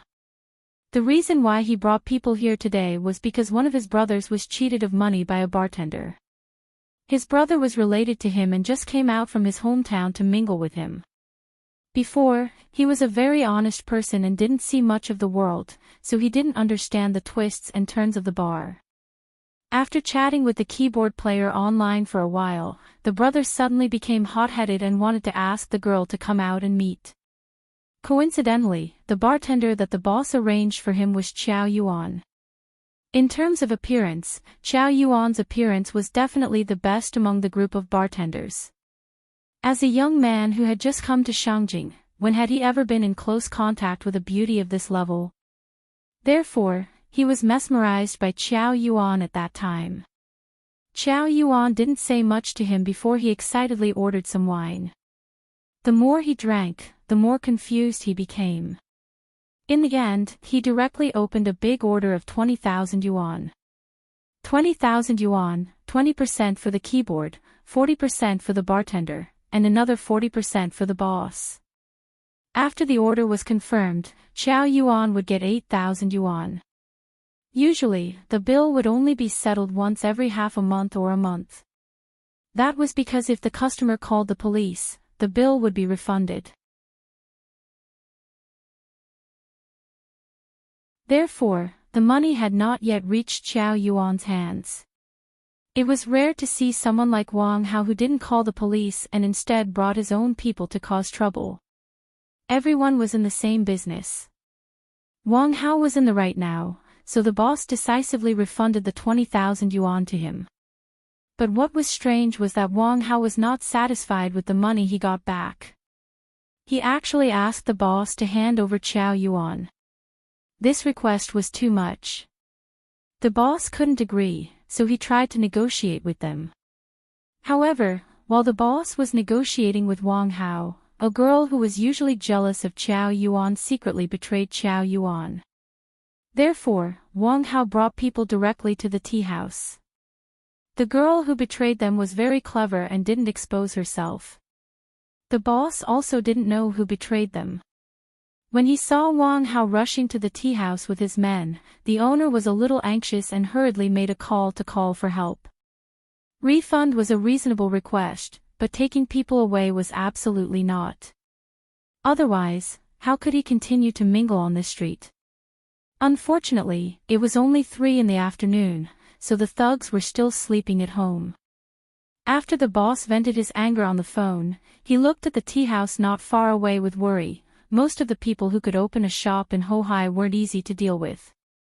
A strong dragon couldn't suppress a snake in its old haunts. Therefore, after Wang Hao fiercely threw the cigarette butt on the ground, he casually said to Qin Shi, "Are you the boss of this shop?" "Yes." "This has nothing to do with you. Just hand over that Chow Chiao and we'll leave immediately. We won't hinder your business." After saying that, Wang Hao squinted his eyes and quietly looked at Qin Shi. If people who play rock have a wanton temperament, then people who play hip-hop are obviously their upgraded version. They always act like they are the boss and don't even put Mother Earth in their eyes. However, Qin Shi's answer was somewhat out of his expectations. He saw Qin Shi suddenly smiled and casually replied, "Chow Chow. I don't know, there's no such person here. F***CK, are you trying to scare us? Brother Hao, don't talk nonsense with him. Let's go in and search, don't let that girl run away." "Yes, go in and search." Wang Hao didn't speak, he just looked up and down at Qin Shi. However, the group of young people behind him suddenly couldn't sit still. Qin Shi slowly glanced at the people in front of him. His expression didn't change. He stood quietly at the door of the tea house, as if he didn't intend to let Wang Hao and the others in. But at this moment, a young man who was originally standing at the back of the crowd suddenly moved. He suddenly turned around, picked up a fist-sized stone from the ground, and then directly smashed it toward the tea house's glass. Bang! The expected sound of glass breaking did not ring out. The glass seemed to be tempered glass, and the stone only made a loud collision sound when it hit it. The stone fell to the ground, but the glass didn't move. The young man was not convinced. After fiercely staring at Qin Shi, he picked up the stone from the ground again. But this time, he didn't smash the stone out. Instead, he stood directly in front of the glass window with the stone. Bang! Bang! Bang! The young man held the stone and smashed the glass with all his strength. Qin Ruoying sat on the chair next to Chow Yuan with the little girl in her arms. The little girl shrank in Qin Ruoying's arms. This movement not only scared the little girl, but also the guests in the tea house. Seeing that the young man kept smashing the glass with the stone, the guests retreated to the corner. This group of young people was simply lawless. The young man smashed the stone for a while, but there was still no trace of damage on the glass. At this moment, Chen-shi spoke. "That's tempered glass. Be careful, don't hurt your own hand and come back to me later to pay for the medical expenses." As soon as he finished speaking, the young man picked up the stone and smashed it again as if he didn't hear him at all. Bang! The loud collision sounded again. Immediately after, the young man suddenly let out a wail that sounded like a pig being slaughtered. Everyone hurriedly turned to look, only to see him covering his right hand with his left hand and constantly shouting. Blood dripped down from his fingers. It seemed that Chen-shi was right.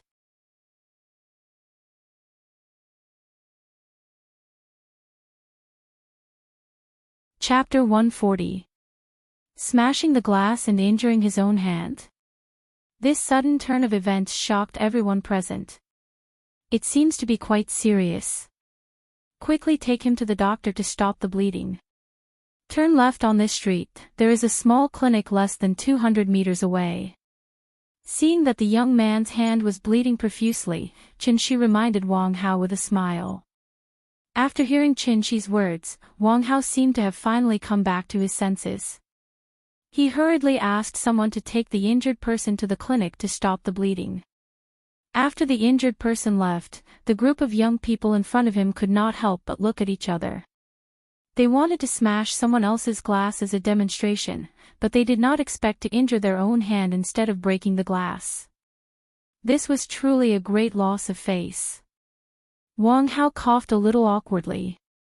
But immediately after, he said to Chen-shi with some annoyance, "Boss, I didn't bring so many brothers here today to stand here in the cold wind. You opened the door to do business, so you should know that it's better to avoid trouble. How about you let the girl come out, and we'll part on good terms?" Chen-shi did not respond. Instead, he smiled and shook his head. "CNM. Do you believe that we'll smash your broken tea house?" It was unknown who had suddenly said such a sentence. Hearing this, Chen-shi thought for a moment, then asked with some doubt, "Didn't we smash it just now?" As soon as these words came out, it was like a spark falling into a pile of gunpowder. The group of young people in front of him was instantly ignited by him. A few of the hot-tempered ones were about to rush up on the spot. Looking at their aggressive postures, it seemed like they were about to make a move. However, before Chen-shi could react, Wang Hao had already opened his arms and stopped them. Wang Hao was not stupid, and he was already past the age of fighting for personal feelings. Although he usually acted extremely arrogantly, in reality, he was very measured in his actions. This was not a small county, but the capital of Huaxia, Shangjing. The water in Shangjing was very deep. If you casually threw a brick on the street, it could hit a big shot that they absolutely could not afford to offend. Wang Hao had come from a small county and had finally made a name for himself. So how could he do something as stupid as taking the lead to cause trouble? Even if they wanted to make a scene, they would only do so after he left. Just like wine stalls, every industry had its own rules of survival. Throwing stones and smashing glass was actually not a problem at all. Even if they rushed in and smashed things up, they would only need to pay some money in the end. Article 275 of the criminal law clearly stipulates that, in cases of intentional destruction of property, if the loss of public or private property exceeds 5,000 renminbi, the case shall be filed for prosecution. In other words, as long as the loss did not exceed 5,000 yuan, the police would not file a case. These days, hooligans were not scary. What was scary was that hooligans were cultured. Therefore, it was fine to smash the shop, but not to beat people up. Now that there were so many people watching, if this person were to lie on the ground and insist that there was something wrong with his brain, then they would obviously have to spend a short holiday in the police station. However, Wang Hao's patience had been worn out by Chen-shi. After signaling them not to make a move, Wang Hao spat on the ground and said fiercely, "Go in and find him." After saying that, Wang Hao stared coldly at Qin Shi, as if warning Qin Shi not to blindly interfere. Following his order, the young people behind Wang Hao swarmed toward the door of the tea house. However, they were wrong. They did not make a move, but that did not mean that Qin Shi would not make a move. Qin Shi was too lazy to talk nonsense with them. If anyone dared to approach the door, he would kick them. Being a bartender was not a glorious profession. After figuring out the cause of the matter, Qin Shi wanted Qiao Yuan to go out and give them an explanation. After all, it was Qiao Yuan who was wrong first. But unfortunately, this group of young people were very stubborn. Under their superficial skin was an infinitely inflated heart. The group of people wanted to hang a sign on their faces as they walked, saying, "I am the most awesome, I am the best in the world." Their aggressive appearance also scared Ninian. Therefore, the side that was supposed to be in the right was particularly hateful in Qin Shi's eyes. The two young people who rushed at the front thought that Qin Shi did not dare to stop them, so they did not even look at Qin Shi and rushed toward the door. However, just as they were about to touch the door of the tea house, Qin Shi suddenly kicked them back. Qin Shi had a sense of propriety. He did not hurt them, but made it impossible for them to get close to the door. Looking at the two brothers who were kicked back by Qin Shi, Wang Hao suddenly flew into a rage. "TMD. You dare to make a move. Beat them to death." Since the other party had made a move, how could he tolerate it? Therefore, he led the charge. At this moment, the door behind Qin Shi suddenly opened. "Stop!" With a shout, Qiao Yuan hurriedly ran in front of Qin Shi, and then directly blocked him behind her. Qiao Yuan glanced at Wang Hao with slight fear in her eyes. After hesitating for a moment, she pretended to be calm and said, "This has nothing to do with Boss Qin. I am Qiao Qiao. If you have any problems, come at me." Qiao Yuan had been paying attention to the movement outside the door. When she heard that they were about to make a move, she could not help but rush out. Although Qiao Yuan did not understand why these people were looking for her, there was no doubt that this was caused by her, so she could not implicate others. Wang Hao stopped and looked at Qiao Yuan. He could not help but show a strange expression on his face. Qiao Yuan was not stupid.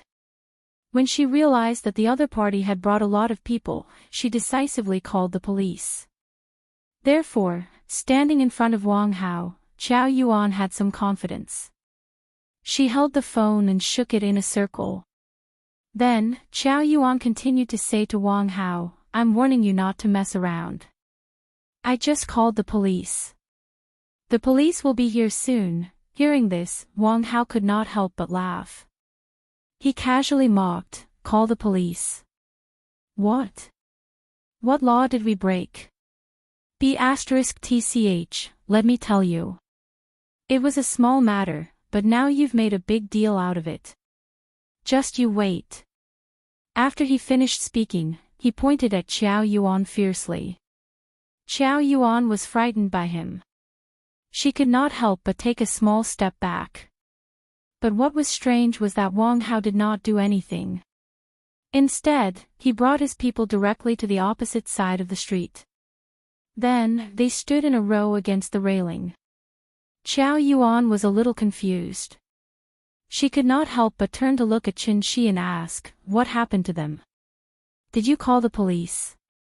"Ah, I called the police." "Then let's wait for the police to come." After he finished speaking, Qin Shi turned and returned to the tea house. Qiao Yuan looked back at Wang Hao and his people with some doubts. She realized that he was still staring at her fiercely, so she followed Qin Shi into the tea house in fear. Gangsters had a characteristic, which was that they bullied the weak and feared the strong. So when they heard that the police were coming, they immediately became obedient. But so what if the police came? Were they going to take them all back to the police station? In Wang Hao's words, that was.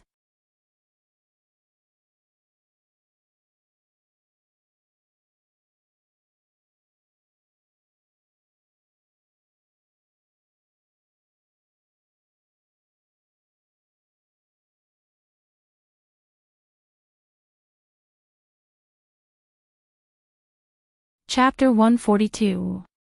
After listening to Qiao Yuan's story for a few minutes, there was a burst of sirens on the street outside.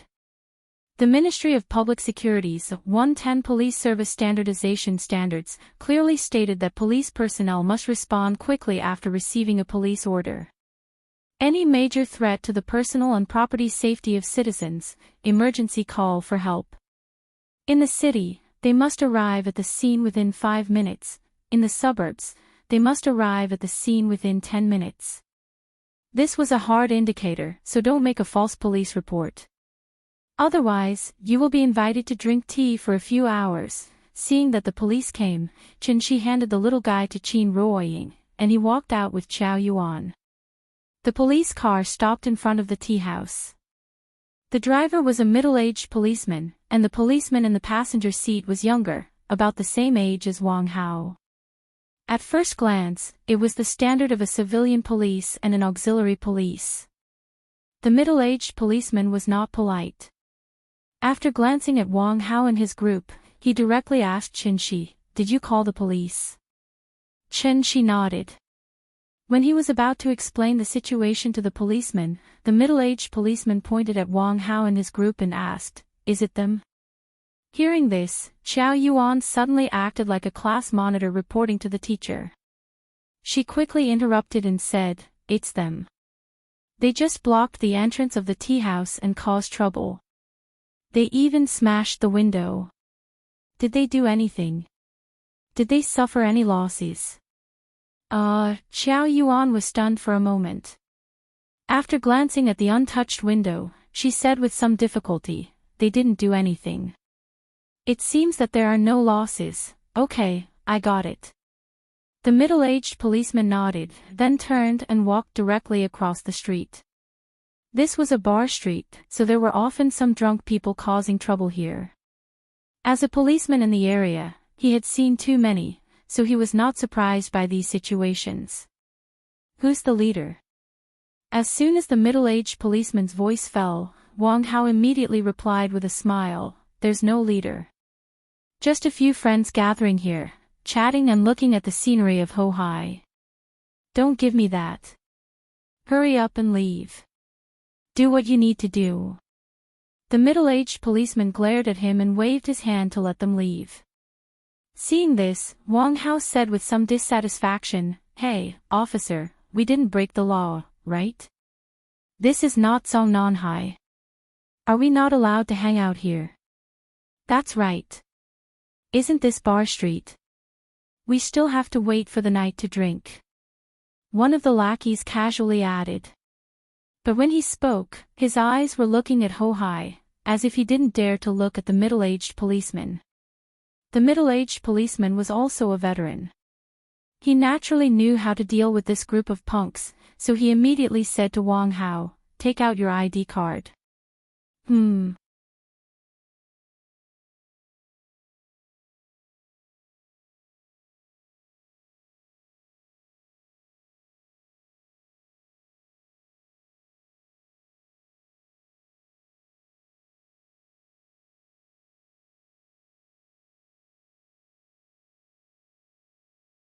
Seeing this, Chen Shi picked her up and carried her out of the bar counter. "Hello, please take a seat." The person who came was an old man. That wasn't the point. The point was that he had 2 children who were about the same age as Nian. The 2 children looked exactly the same, and they were dressed exactly the same. They looked like they were carved out of the same mold, twins. It was the first time that other children had appeared in the tea house, and they were a pair. The little girl had never seen twins before, so she was scared and ran back. After hearing Chen Shi's words, the old man took the twins and sat in the seat where Qiao Yuan had sat before. After carrying the little girl to the old man's side, Chen Shi asked with a smile, "What would you like to drink, sir?" The old man didn't say anything. Instead, he looked at the little girl in Chen-Chi's arms with interest. The little girl seemed to be a little shy. She lay on Chen-Chi's shoulder and didn't dare to turn her head. "This is your daughter?" Yes." "How old is she?" 4.5 years old. Hearing this, the old man couldn't help but laugh. Then he pointed at the twins who were squeezed on the sofa and said, "What a coincidence, these two children are also 4.5 years old." "It is a bit of a coincidence." As he spoke, Chen-Chi put the little girl on the ground. Then he held her hand and said to her, "Nian Nian, come and say hello to Grandpa." The little girl hesitated for a moment. Then, with Chen-Chi's encouragement, she said very politely to the old man, "Hello, Grandpa."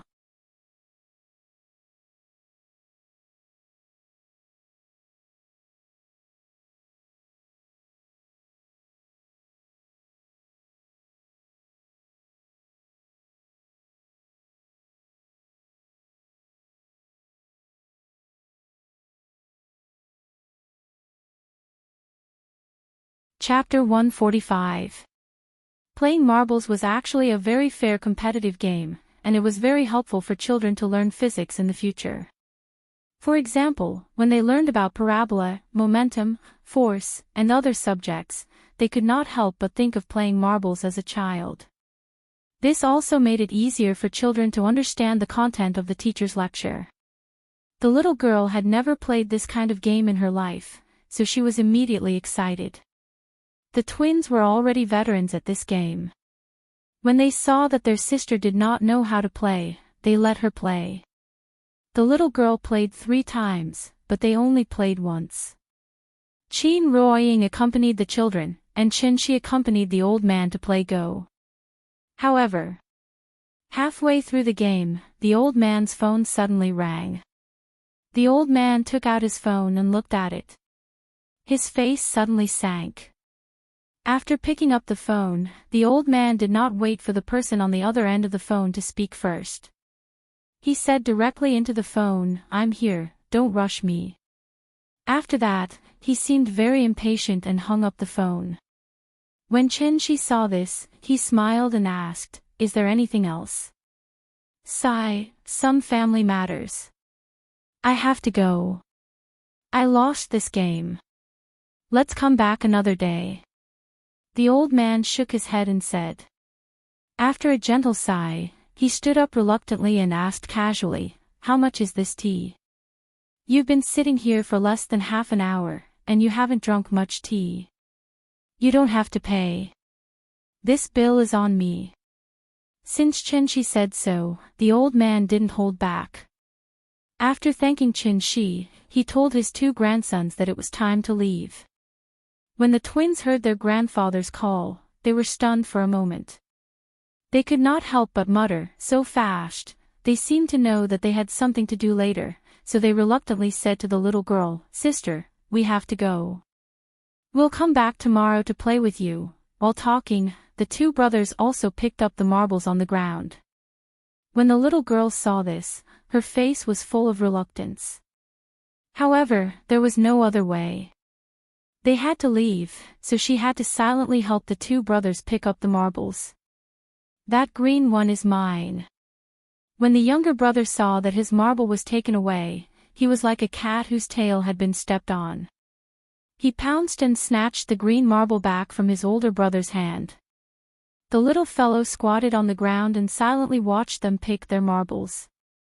She had a pitiful look on her face, as if she was very reluctant to let the 2 brothers leave. The 2 brothers put away the marbles and stood up. At this time, the elder brother seemed to have noticed the little fellow's abnormality. He hesitated for a moment, but still chose something in his pocket. After a while, the elder brother took out 2 marbles from his pocket and handed them to the little girl. "Sister, these 2 are for you."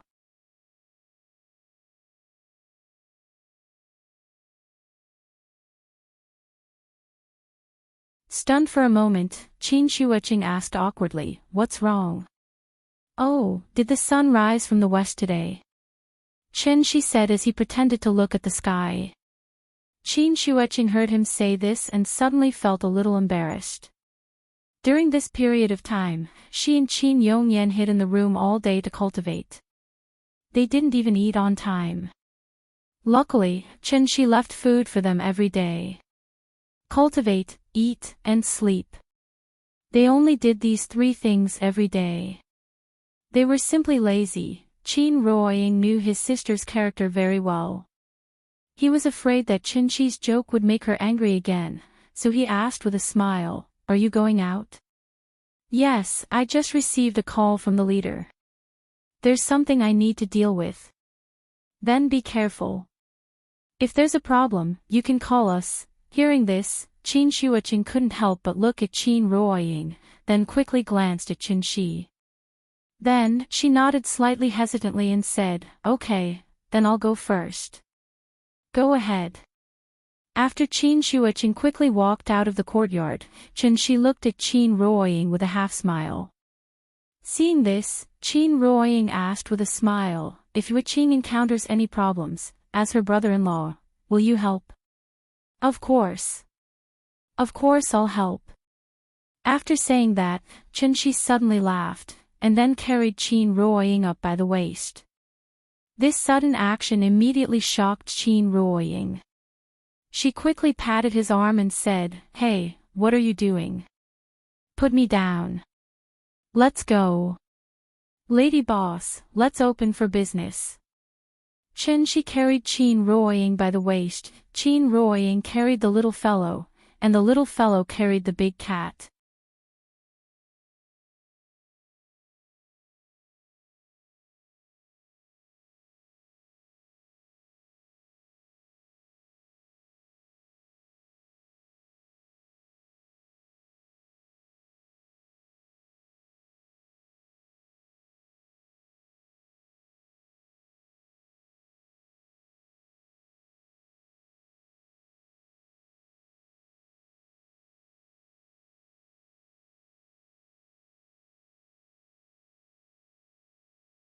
Chapter 148.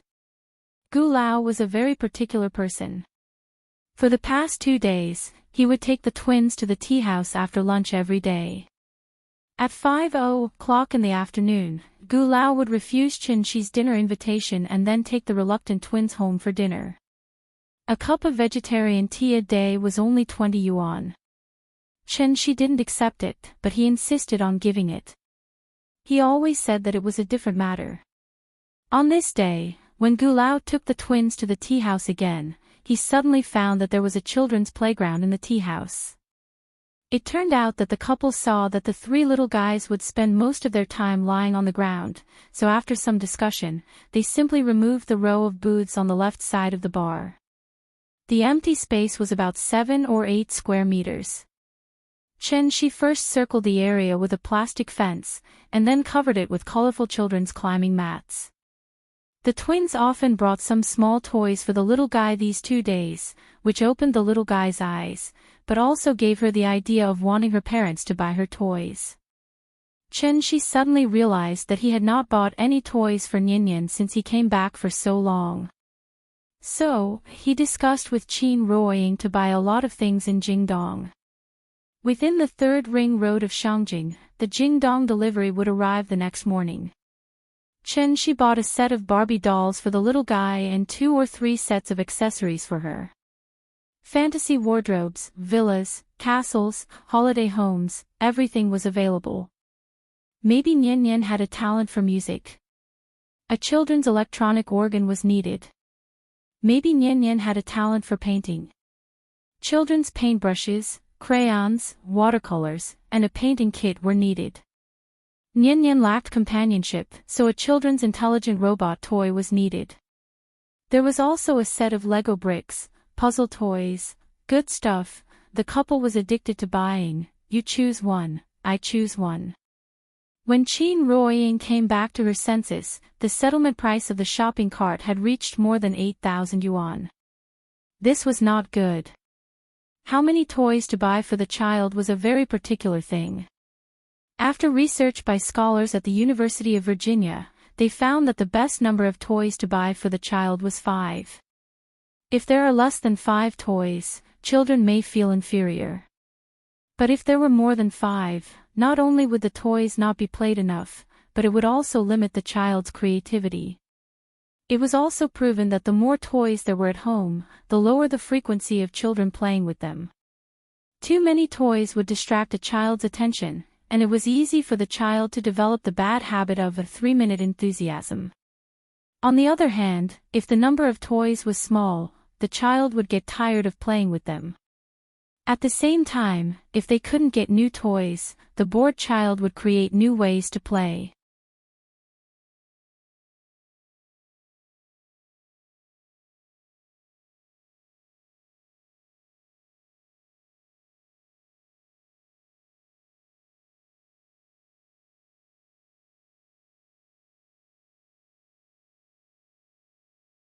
After briefly explaining the situation to Gu Lao, Qin Ruoying followed Qin Shi to the courtyard behind the tea house. "I'm here, don't worry. Well, after you understand the situation, remember to give me a call, okay?" Qin Shi reached out and gently touched Qin Ruoying's face. After taking her into his arms and kissing her again, he smiled and said, "Let's go." Then, under Qin Ruoying's gaze, Qin Shi disappeared in the air in an instant. After sighing softly, Qin Ruoying turned and returned to the tea house. Spring City. What was Spring City? There was no cold in winter, no hot in summer, and spring all year round. Spring City was the provincial capital of Dianzhou. It was one of the important central cities in the western region of Huaxia. At the same time, it was also the gateway city to Southeast Asia and South Asia. Spring City was surrounded by mountains on 3 sides and Dianqi Lake on the south. Because it was located in a low-latitude plateau, it formed a unique climate of spring all year round. Especially with the plateau lake Dianqi Lake regulating the temperature and humidity, the annual average temperature here was always maintained around 16.5 degrees Celsius. The air was really fresh and the climate was pleasant. As a second-tier city, Spring City was naturally not as prosperous as Zhonghai or as grand as Shangjing. But there was one thing that Spring City was better than these two cities. That was, there was no smog. Of course, the high altitude in exchange for spring all year round came at the price of low humidity. After living for a long time, people's skin would become very dry. But for people with rheumatoid diseases, this was simply a holy land for health.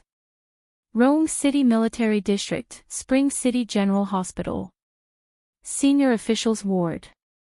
The senior officials ward here was not as high-end as the 301 hospital in Shangjing, but it had the advantage of having a high floor and a good environment. There were wardrobes, fridges, washrooms, and bathrooms. The area was not big, but it had everything. Because of excessive blood loss, Qin Shueqing was still in shock. As a newly promoted martial arts grandmaster, her physique was indeed better than ordinary people. After the heavy sniper rifle locked on, she could still sense the danger and dodge in time while being restrained by others. However, although she dodged the fatal shot, her entire right hand was disabled because of it. Because of the appearance of various supernatural dramas in recent years, many people mistakenly thought that after being shot in the head by a sniper rifle, it would only leave a small hole in the forehead. But in reality, if someone was really shot in the head by a sniper rifle, their head would explode like a big watermelon, and they would become a headless corpse in an instant. The so-called heavy sniper rifle was actually a 50 antimaterial sniper rifle. The main targets of this type of rifle were armored vehicles, airplanes, and fortifications. Its advantages were its long range, high power, and high accuracy. Its disadvantages were that there was usually only one bullet in the magazine, and it took a long time to reload. If one was directly hit by this type of rifle, if one was lucky, it might only break in two. But if one was unlucky, it might be all over the place. There was no way to collect the corpse. Qin Shuiqing's arm was broken on the spot. Fortunately, she was not an ordinary person. Otherwise, when her entire arm was broken, her shoulder blade might be pulled and a part of her body would be forcibly torn off. This was the true power of modern weapons. Because of excessive blood loss, Qin Shuiqing was still in a coma. A group of people stood outside her ward. They had been waiting here for a whole day and night, but Qin Shuiqing still did not wake up. A man who looked to be in his 30s stood up and glanced at Qin Wanqing, who was lying on the hospital bed through the glass window. He seemed to have made a decision as he turned around and walked out with an ashen face. Third brother. Stop. Where are you going? Before the man called third brother could take 2 steps, he was pulled back by his companion behind him. He did not say a word and wanted to shake off his companion, but his companion grabbed his arm tightly and did not allow him to leave. The two of them started arguing. The people around them hurriedly surrounded them and tried to persuade them to calm down. While they were arguing, the elevator door opened with a ding sound. A man slowly walked out of the elevator. He stood in the corridor and looked around. After confirming the room number, he walked directly to the senior official's ward where they were. Third brother was in a fit of anger. When he saw that the man was being so rude, he immediately reached out his hand to stop him. Stop. Who the F***ck are you? Do you know where this place is? The man glanced at him, then pointed to the ward behind him and asked, Is Qin Shuiqing here? Who the F***ck are you? Third brother's attitude was very bad, so the man did not want to talk to him. After glancing at him indifferently, he wanted to walk past him and go straight to the ward. Third brother was instantly furious. He reached out his hand to drag the man back. However, before his hand could touch the man's clothes, a huge force slammed him against the wall. You're tuning into the LoveLore Library YouTube channel. We're so grateful for your support, and don't forget to subscribe to join us on this incredible journey through captivating stories. Your generosity through donations truly makes a world of difference, as it's the primary source of revenue that allows me to expand and enhance this channel for you. Thank you from the bottom of my heart for being a part of this adventure.